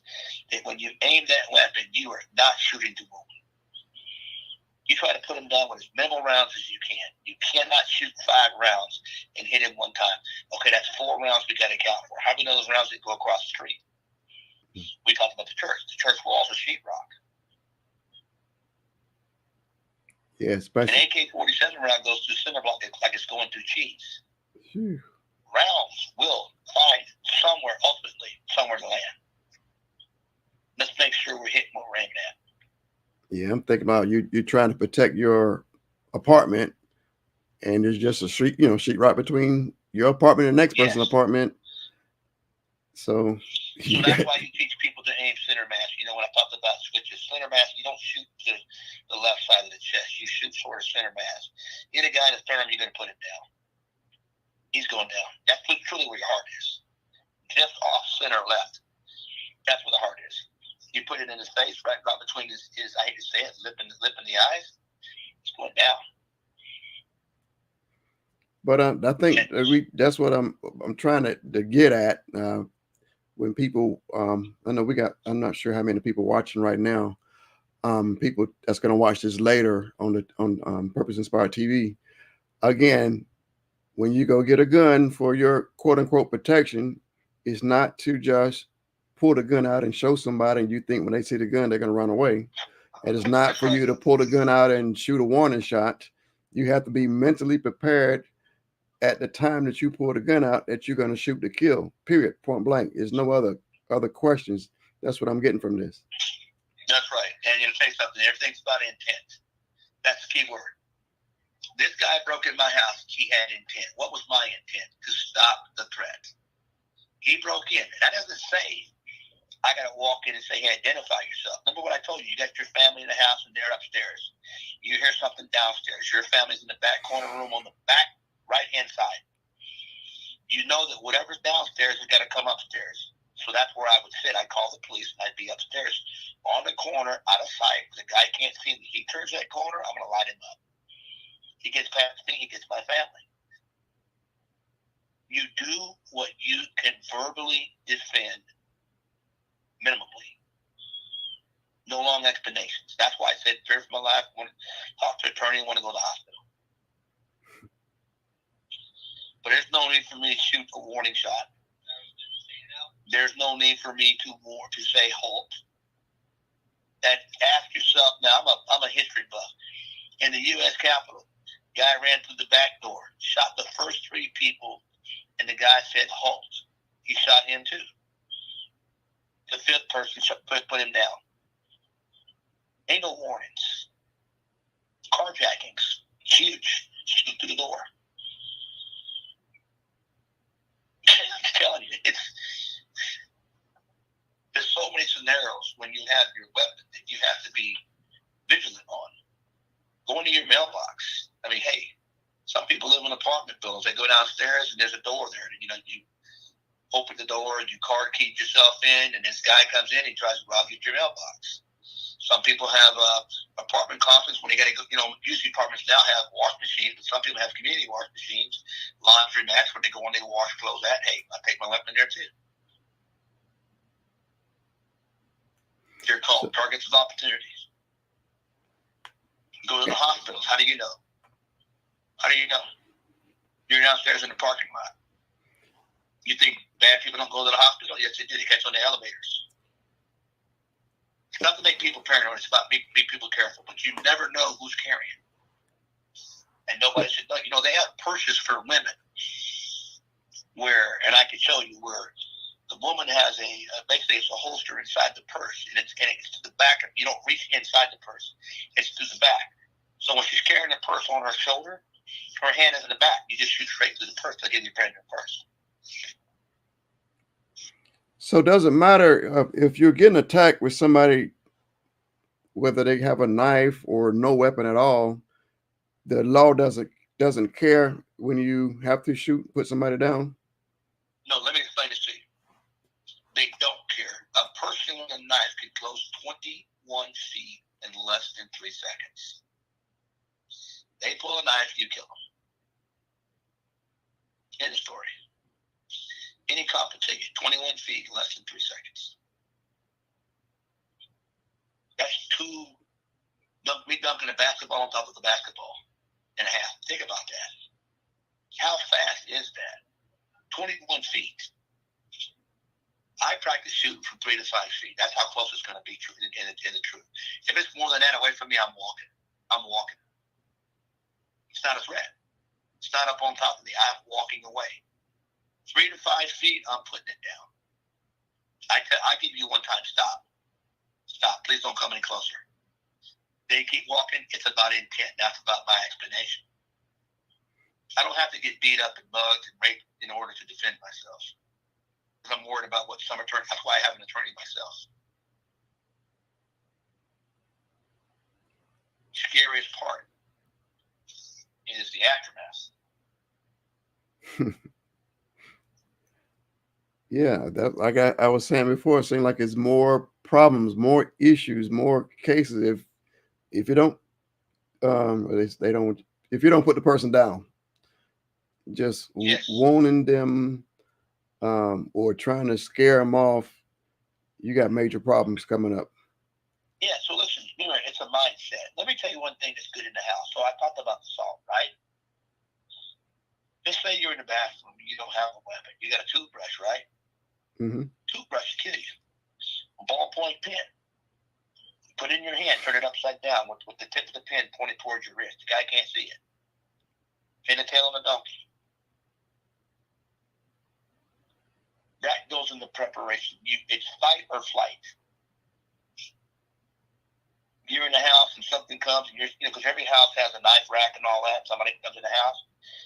I take knives and I take them up under the counter. I'm going to say something that's not going to be popular, but it's a fact. Look at the term rape. Doing something against somebody's will. Most guys who break into houses rape women. What can a woman take that a man can't take? And I've got 3 daughters, and I say this: a man can't take rape. A woman will take it. She doesn't want it. She needs to survive. But when a man, and I teach women, and this is hard to practice, because you can't simulate rape and training. When a man's on top of you, he will penetrate you. He needs the woman to fight back in order to be aroused. That's a fact. The more she fights back, the more excited he gets. But you bring his face to you, just like you're going to kiss him. Make him relax. It's violating. I understand that. Shove your thumbs in his eyes and up. Oh, he's coming off of you. Now he's blind. You can stomp him for 30 minutes until the cops get there. That's probably what it's going to take anyway. You don't kick a guy in the nuts. I say nuts, balls, call it whatever you want. You don't do that. Scratch his eyes out. Can't see. You need to stop the threat. Stopping the threat is, you would be surprised. You need to go for vulnerable parts on the body. And the bottom line is survive. Survive. Men in the church, you get men that abuse women in the church, tell the men in the church they should take care of it. But yeah, it's surviving. It's a mindset. It's a mindset. We're not shooting to wound. You know, we don't have a weapon. Some of us can't afford weapons. Maybe afraid of weapons. Okay, you've got a toothbrush. It hurts. Hit somebody with a toothbrush, it hurts. It takes 2 pounds of pressure to break the hardest bone in the body. You got your fist. Your palm is harder than your fist. Palm a person in the nose. A lot of pain. A lot of pain. You know, you reach up under the armpit with a ballpoint pen, soft spot on the body. I hate to say that because I'm getting into some kind of, you know, real defensive tactic stuff, but I teach people that stuff. Some people on security staff should carry extendable batons. Yeah, I think what you just said, As long as I'm using that to protect myself and defend others. And see, when you have a weapon, the law stipulates that you have a right, God-given right, to protect yourself, life, liberty, and them. But at the same time, you're obligated to protect those who can't protect themselves. What are you willing to do? You chose to carry it. So train yourself that if you have to carry it, you can respond to the threat in kind. And whatever that is, you live with. Will it be traumatizing? Yes, probably because people don't want to take a life. But remember, they're trying to take yours. So, like I said, we're in the state of Florida. Everyone is allowed. Well, I don't say everyone. If you're legally right to get a gun.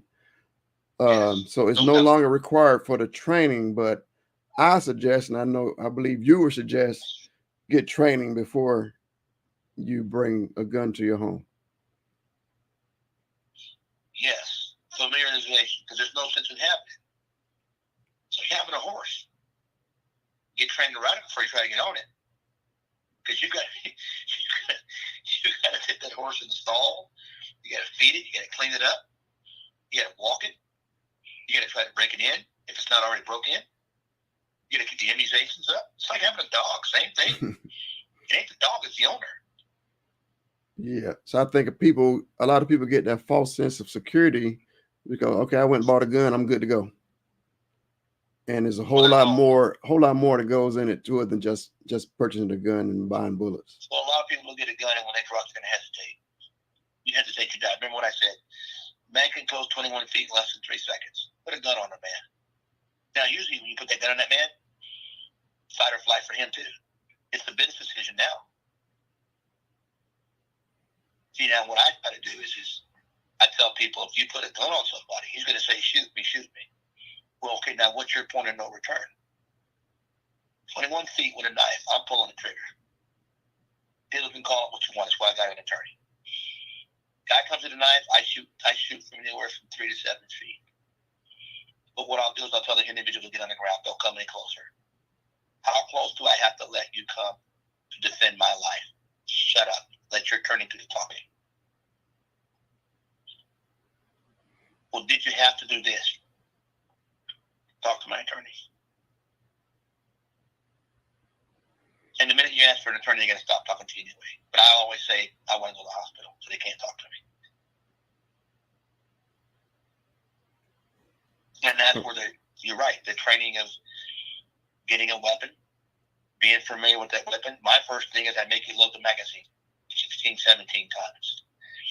Then we take all the weapons all the rounds out of the magazine, put the magazine in the weapon, have you chamber it, dry it.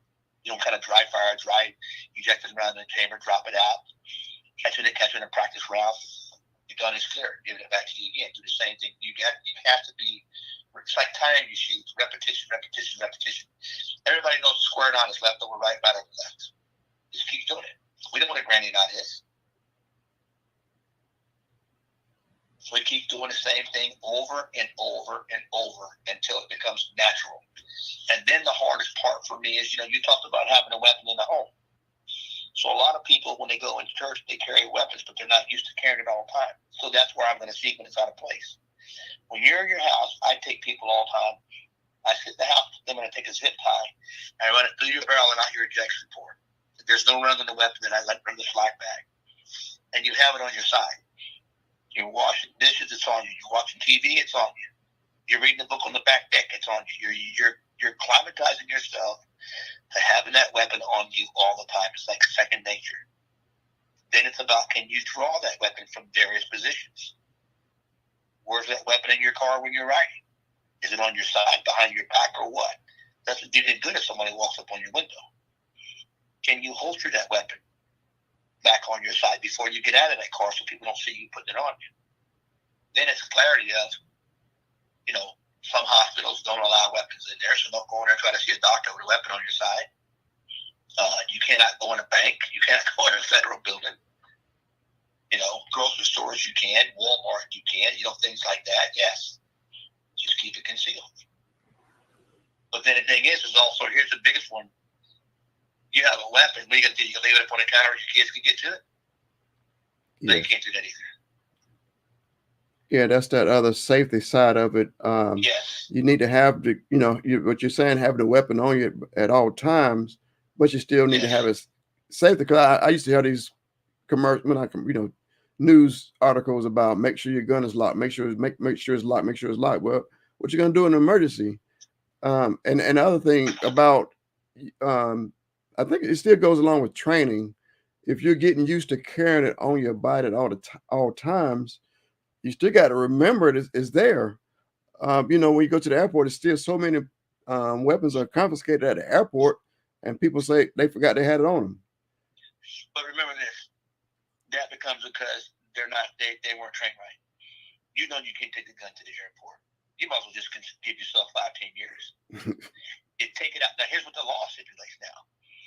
You need to check what the reciprocity laws are or the gun laws are in the state you're going to go to. I know South Carolina accepts nobody, but most states do. If I'm in my route to my car from Alabama or from Florida to Virginia, I have my weapon on me. It's always locked and loaded. When I go on a plane, I keep my weapon in a case. It's locked. There's no round in the chamber. The ammunition is somewhere else in my luggage in a sock inside the magazine. I walk to the counter and I say, I'd like to declare my weapon. I'm declaring the weapon. All they ask you is, where's the weapon at? I go, it's in my suitcase. It's not going on a plane with me. It's in a locked container. Some places will say, well, can you take it out of the container so I can see it? You'll open up, which I hate doing at the counter because that tells everybody, okay, you got a gun, and that freaks everybody out. But they'll take a reg tag, they'll put a tag inside your bag, and they'll give you a receipt. And then when you get on the plane, trust me, they know what seat you're in because that gun is under the luggage. But if you don't get on the plane, the bag don't get on the plane. So that's another part of the law people got to understand too. People want to know can I take a gun on the plane? Yes, you can. Now, D.C., California, Hawaii, New York, no.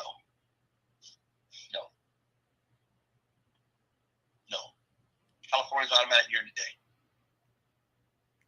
But what you say, you're crossing state lines all the time, and every time you cross a state line, you're going into a new jurisdiction and new law restrictions. Just know what it is. Like I go to Vegas, right? I just do a lot of celebrities in Vegas. Like, there's a lot of people in LA, but the thing is, I'm always coordinating with the police. But when I go to Vegas, the big thing is because Vegas is a metropolis, there's a lot of gambling. There's a lot of opportunistic people there. So my question was, I call the sheriff's department and say, what are the laws on carrying a weapon in Vegas? There aren't none. Okay. There aren't none. You can carry anywhere. So then, because there's gambling. I mean, think about it. You make yourself vulnerable. So it's just a matter of, I'm going to ask. In the South, we're the patriot country of shooting stuff. Everybody's got guns. People in the country got guns. You know, you break into a house, you're going to get shot. In Florida, the way that Florida is right now, that anybody can carry, you're going to get shot. The only thing I tell the people that have the guns is make sure that you're not shooting across the street at the guy in the street, because it will go in your neighbor's house. You are responsible for that round goes. That's the only thing I tell people. Carrying a gun, get it. They're going to sell it to you too. All they're going to do is make sure you don't have any felonies. You go pick up your gun, and you bring it home, and you're good to go. Now you got to take out. You got to put it in an application. Learn how to clean it. Learn how to load it. Learn how to shoot it. Learn how to carry it.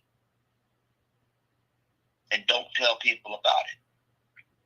People don't need to know. Yeah. And and for God's sake, you got grandkids, put it where they can't get to it. Whew. Man, No, we have responsibility, and I tell you, it's deep, but the thing is, there's no fear in having a weapon. The fear is not being prepared. There's no fear in that. Let me give you an example. In our society today, back in the day, blacks and whites didn't get along. It was forbidden.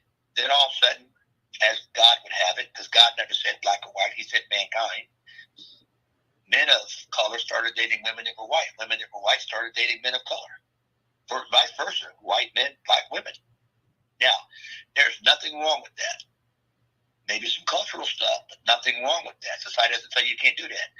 But we have a lot of young men that are black, especially today in the athletes, that are dating women that are white. And society, certain parts of society, that's taboo. They'll kill you. They'll rape her. They'll kill you. Then they'll kill her too. Remember the movie Samuel L. Jackson, The Time to Kill? Guy raped his daughter. He shot the deputy sheriff. Matthew McConaughey was the attorney. Deputy sheriff said, yeah, what he did was right. If it was my daughter, I'd do the same thing. We are a human society where if you're in the right, people are going to defend you. But we're also in a human society that people are not acceptable of us. So we have to defend ourselves. Oh. And I've never left anybody behind, ever. My military career or anything else, I'm not going to do it now. I'll be judged by the man upstairs, and that's it. I'm comfortable with that. Amen. Well, we sure learned a whole lot today. Absolutely. Well, there's always more to learn. This is just a tipping point. It's not verbatim. It's situation dictates. I think this is a good starting point. Let me tell you this. Okay. I have an acronym that I use, and the acronym is called PACE. PACE. PAC means primary. What's your primary plan? Always have a primary plan. I'm going to go to the store. I'm going to do this. What's your alternate plan if your primary plan goes down the drain? What's your contingency plan? That's the C part. Primary, alternate, contingency, emergency. Say you're in LA like people were doing that day, and then the Rodney King thing came on, and then the regular Denny riot went on. What do? You're caught up in a frenzy. You just want to get out. And sometimes even if you're in that frenzy, people of opportunity will take advantage of you, and they may be the same race. What are you going to do? Always have a PACE plan. Always have a PACE plan. Always, no matter what, have a PACE plan. Don't walk into no place you don't know how to get out of. I'm highly trained, and I said that to people all the time. No. I count everything. Everything. And that's when you learn a lot. You learn a lot by asking the hard questions. When you assume, you have a problem. And just because, and I'm going to say this and stop. Just because you made it today don't mean you're going to make it tomorrow. Every day is different. Don't assume that I went out today and I'm good. Oh, yeah. I live life 24 hours at a time. I can't tell you about tomorrow until 12:01 at night because I ain't guaranteed it. So I stay vigilant. Not paranoid. I stay vigilant. I could just be an innocent bystander, and it happens every day. So, All right. we can learn a lot. But you got to ask. I would implore people that are listening to this podcast to call in, ask the hard questions. Don't feel embarrassed. Don't worry about how you ask it. You only have to be wrong once. Only have to be wrong once. That's it. You only have to be wrong once. And it doesn't matter if you're 15. Well, 15 you can't own a weapon. You can own a BB gun, 22, whatever. You need to be, of a certain age to own a pistol. But 15-year-olds can defend their family. Shut up. Shut up. Dad's got a gun. You came in the house. Your dad told me the proper way to use it. I'm going to use it because I am defending my family. Let's not get it mixed up. I'm not using it to commit a crime. I'm defending my family. So, yeah. Okay. So we're going to wrap it up. Again, we had a lot of good information. So if people want to ask questions later, or if somebody want to get in contact with you, if someone is interested in, like I said, you come to that church, or we can set up an event for multiple churches, is a way for them to contact you, or you would like for them to contact me? How would you like to do that? Just have them contact you. I'll tell you, if they want to write the questions, I'll shoot it back to you. You can tell them, or they can call in. I like it when people call in. That way it's more personal, because I can answer. I don't think there's a embarrassing question a person can ask. That's our biggest problem. Should be embarrassed. You should call in, ask the personal question. I'll answer it 100 times. I don't get frustrated when you ask me the same question over and over again. I don't. I have a gift. It's like pastors have the gift to preach. Teachers got a gift to teach. I have a gift. I've never left anybody behind. I ain't gonna do it now. I got kids. Like I say, I got kids of my own. 9 wonderful grandkids. I'm in the best days of my life. God is good. Hey, but like I said, you forget the apostles. People want to cast stones on me. I go take a shot. Stand in line. I'll help anybody. There's no dumb question. Put it like that. There are no dumb questions. Ask any question they got. And a lot of times, I don't know if you do it. They want to ask a question, post it online where everybody can see it. That way, everybody's not asking the same question. Sometimes I don't mind the question, but they can go on and they can see it. I'll answer anything. Send it to you, and I'll answer right off the bat. Okay. We can do that. I'll go online anytime you want me online. Anytime. All right. So again, if anybody got someplace, church or whatever, I'm glad to be there too. I open up the forum. I say there's no dumb question. None. It's nothing about being repetitive. Ask a question. Okay. All right. So yeah, anybody out there got any questions, you can see, put them on my Facebook page, or you can email me. I got several email accounts. Let's do the send it to purposeinspiredtv@gmail. Any kind of questions, purposeinspiredtv at gmail.com. Let me know. I'll get it to Van, and we get the questions, and we even will post the answers. Like I said, I've seen people pop in and pop out over this evening. So I know other people are going to watch this on a replay. So we're going to keep this message going. I think it was a lot of information, a lot of good information in this episode, this video. So get with us. We're also discussing having an event where we can, like I said, get other, just bring churches together, just bring different ministries together. Absolutely. and do some kind of, we all train each other. We all listen to Van and get the training. You can come in at the last 30 minutes of church and let people ask the question. Don't be embarrassed. You don't got to tell everybody you care. Just ask the question. What do I do? Ask the question. What can I do? I'll give you something crazy. A lady asked me, she said, okay, if my husband were to get shot, what do I do? I use honey. Use honey. Heat it up, put it on. It's like glue. Use dirt. That's the first day side. I'm just saying, there's no embarrassing question. None. We're all in this together. Oh. There are no dumb questions. Ask as many questions as you want. And if I don't get it the first time, ask it again. We'll get it then. If I don't get it then, ask it again. I don't get bored. Okay. I don't get I'm just gonna hit those those points you said for like home security real quick. I'm just gonna go over that real quick. If people wanted to write them down, I know you said the number one thing you can do is get a dog, even a rat dog. I tell my wife all the time, I don't want no little bitty dog, just a little rat dog. Yes. So he said anything that barks is a good security system. And people get afraid of the dog's noise. Yep, and the dog's gonna hear stuff when you're asleep or not paying attention. Yes. Okay. We also got know your home. That means you know how to get around your home, even if there's no power. Put up a fight if anything goes down. We're fighting. You're not even don't even question it. Put up a fight. You may have to use code words. Have code words for your family. Code words for your friends. Yes. Maybe you have code words at church. Lock your doors. Understanding that you get a deadbolt on your door. Deadbolt on your door. Yes.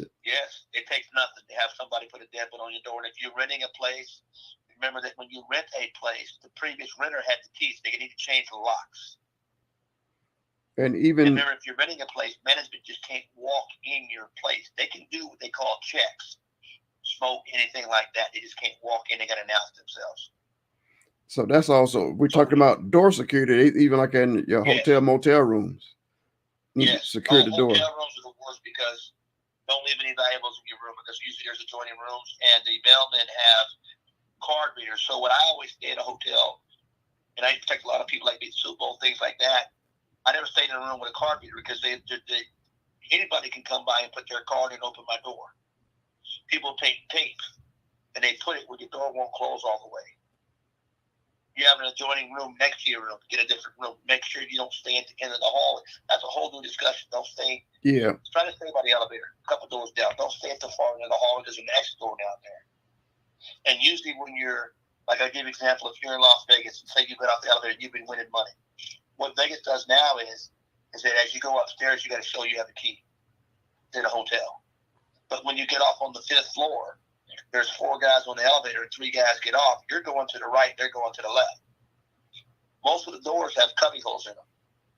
All they're doing is waiting and like they're talking to see what door you walk in. 10 minutes after you walk to the door, they knock on the door and say room service, they rob you.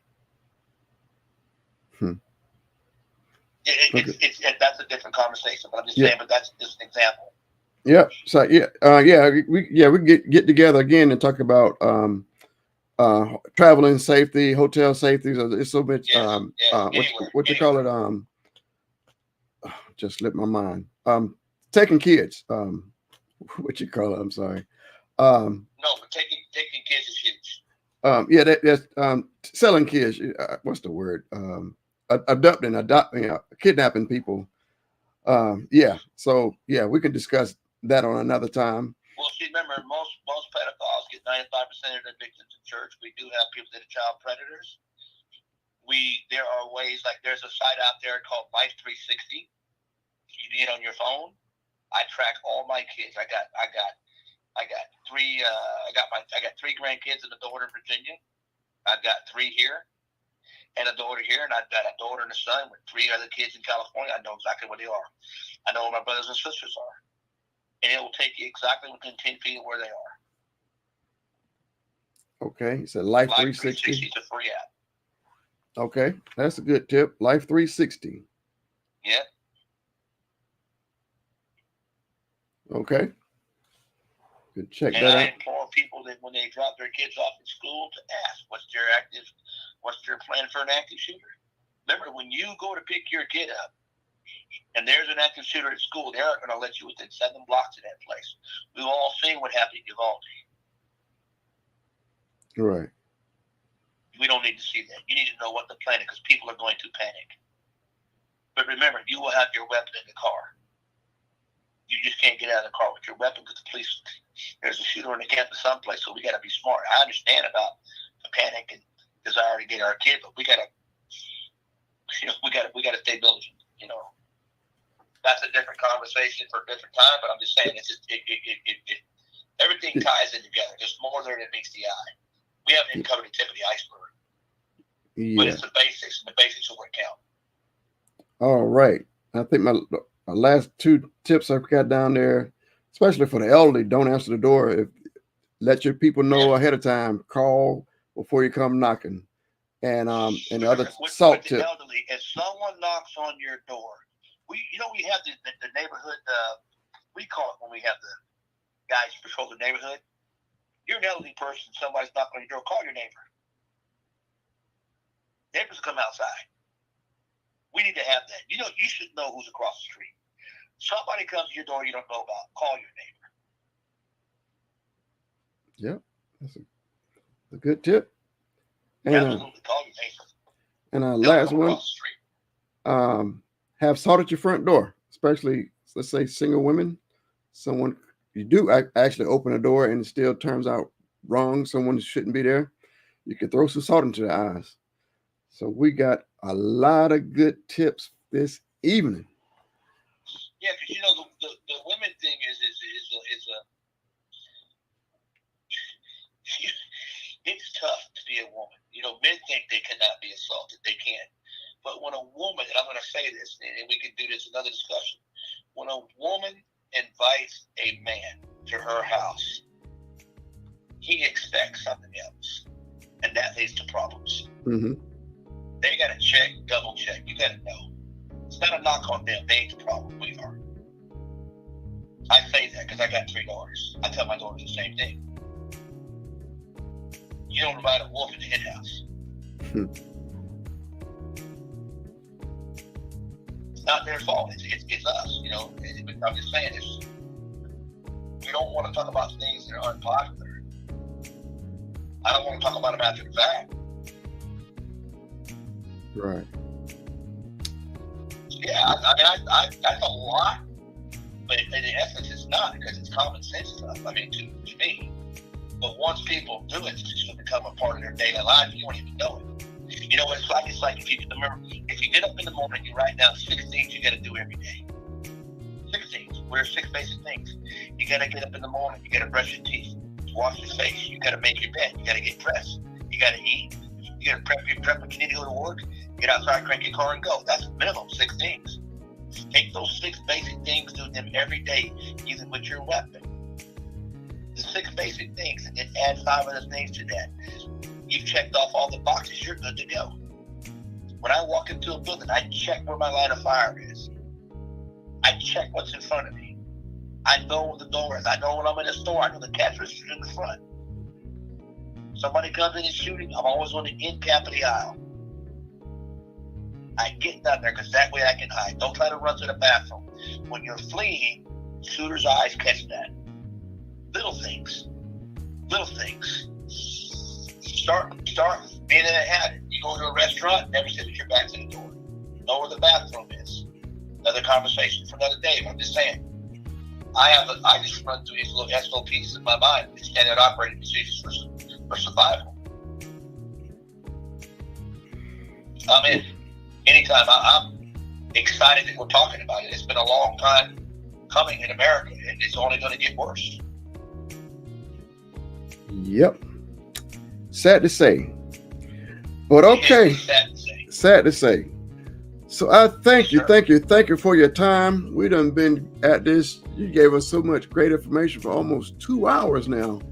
So whoever, like I say, some people are still popping in and popping out. If you didn't watch the whole show, go back in and watch it again and take notes. Have a notebook and a pen to write some of this stuff down. And again, if you would like to have Van to talk to you, answer your questions, even get with your church or your organization, let me know. Contact me, purposeinspiredtv@gmail or from the mind of Lil Joe. I have no problem. That's my ministry. I'd love to. Then I can answer a lot of home questions there. Okay. Doesn't bother me. Okay. I never get tired of answering questions. All right. That sounds good.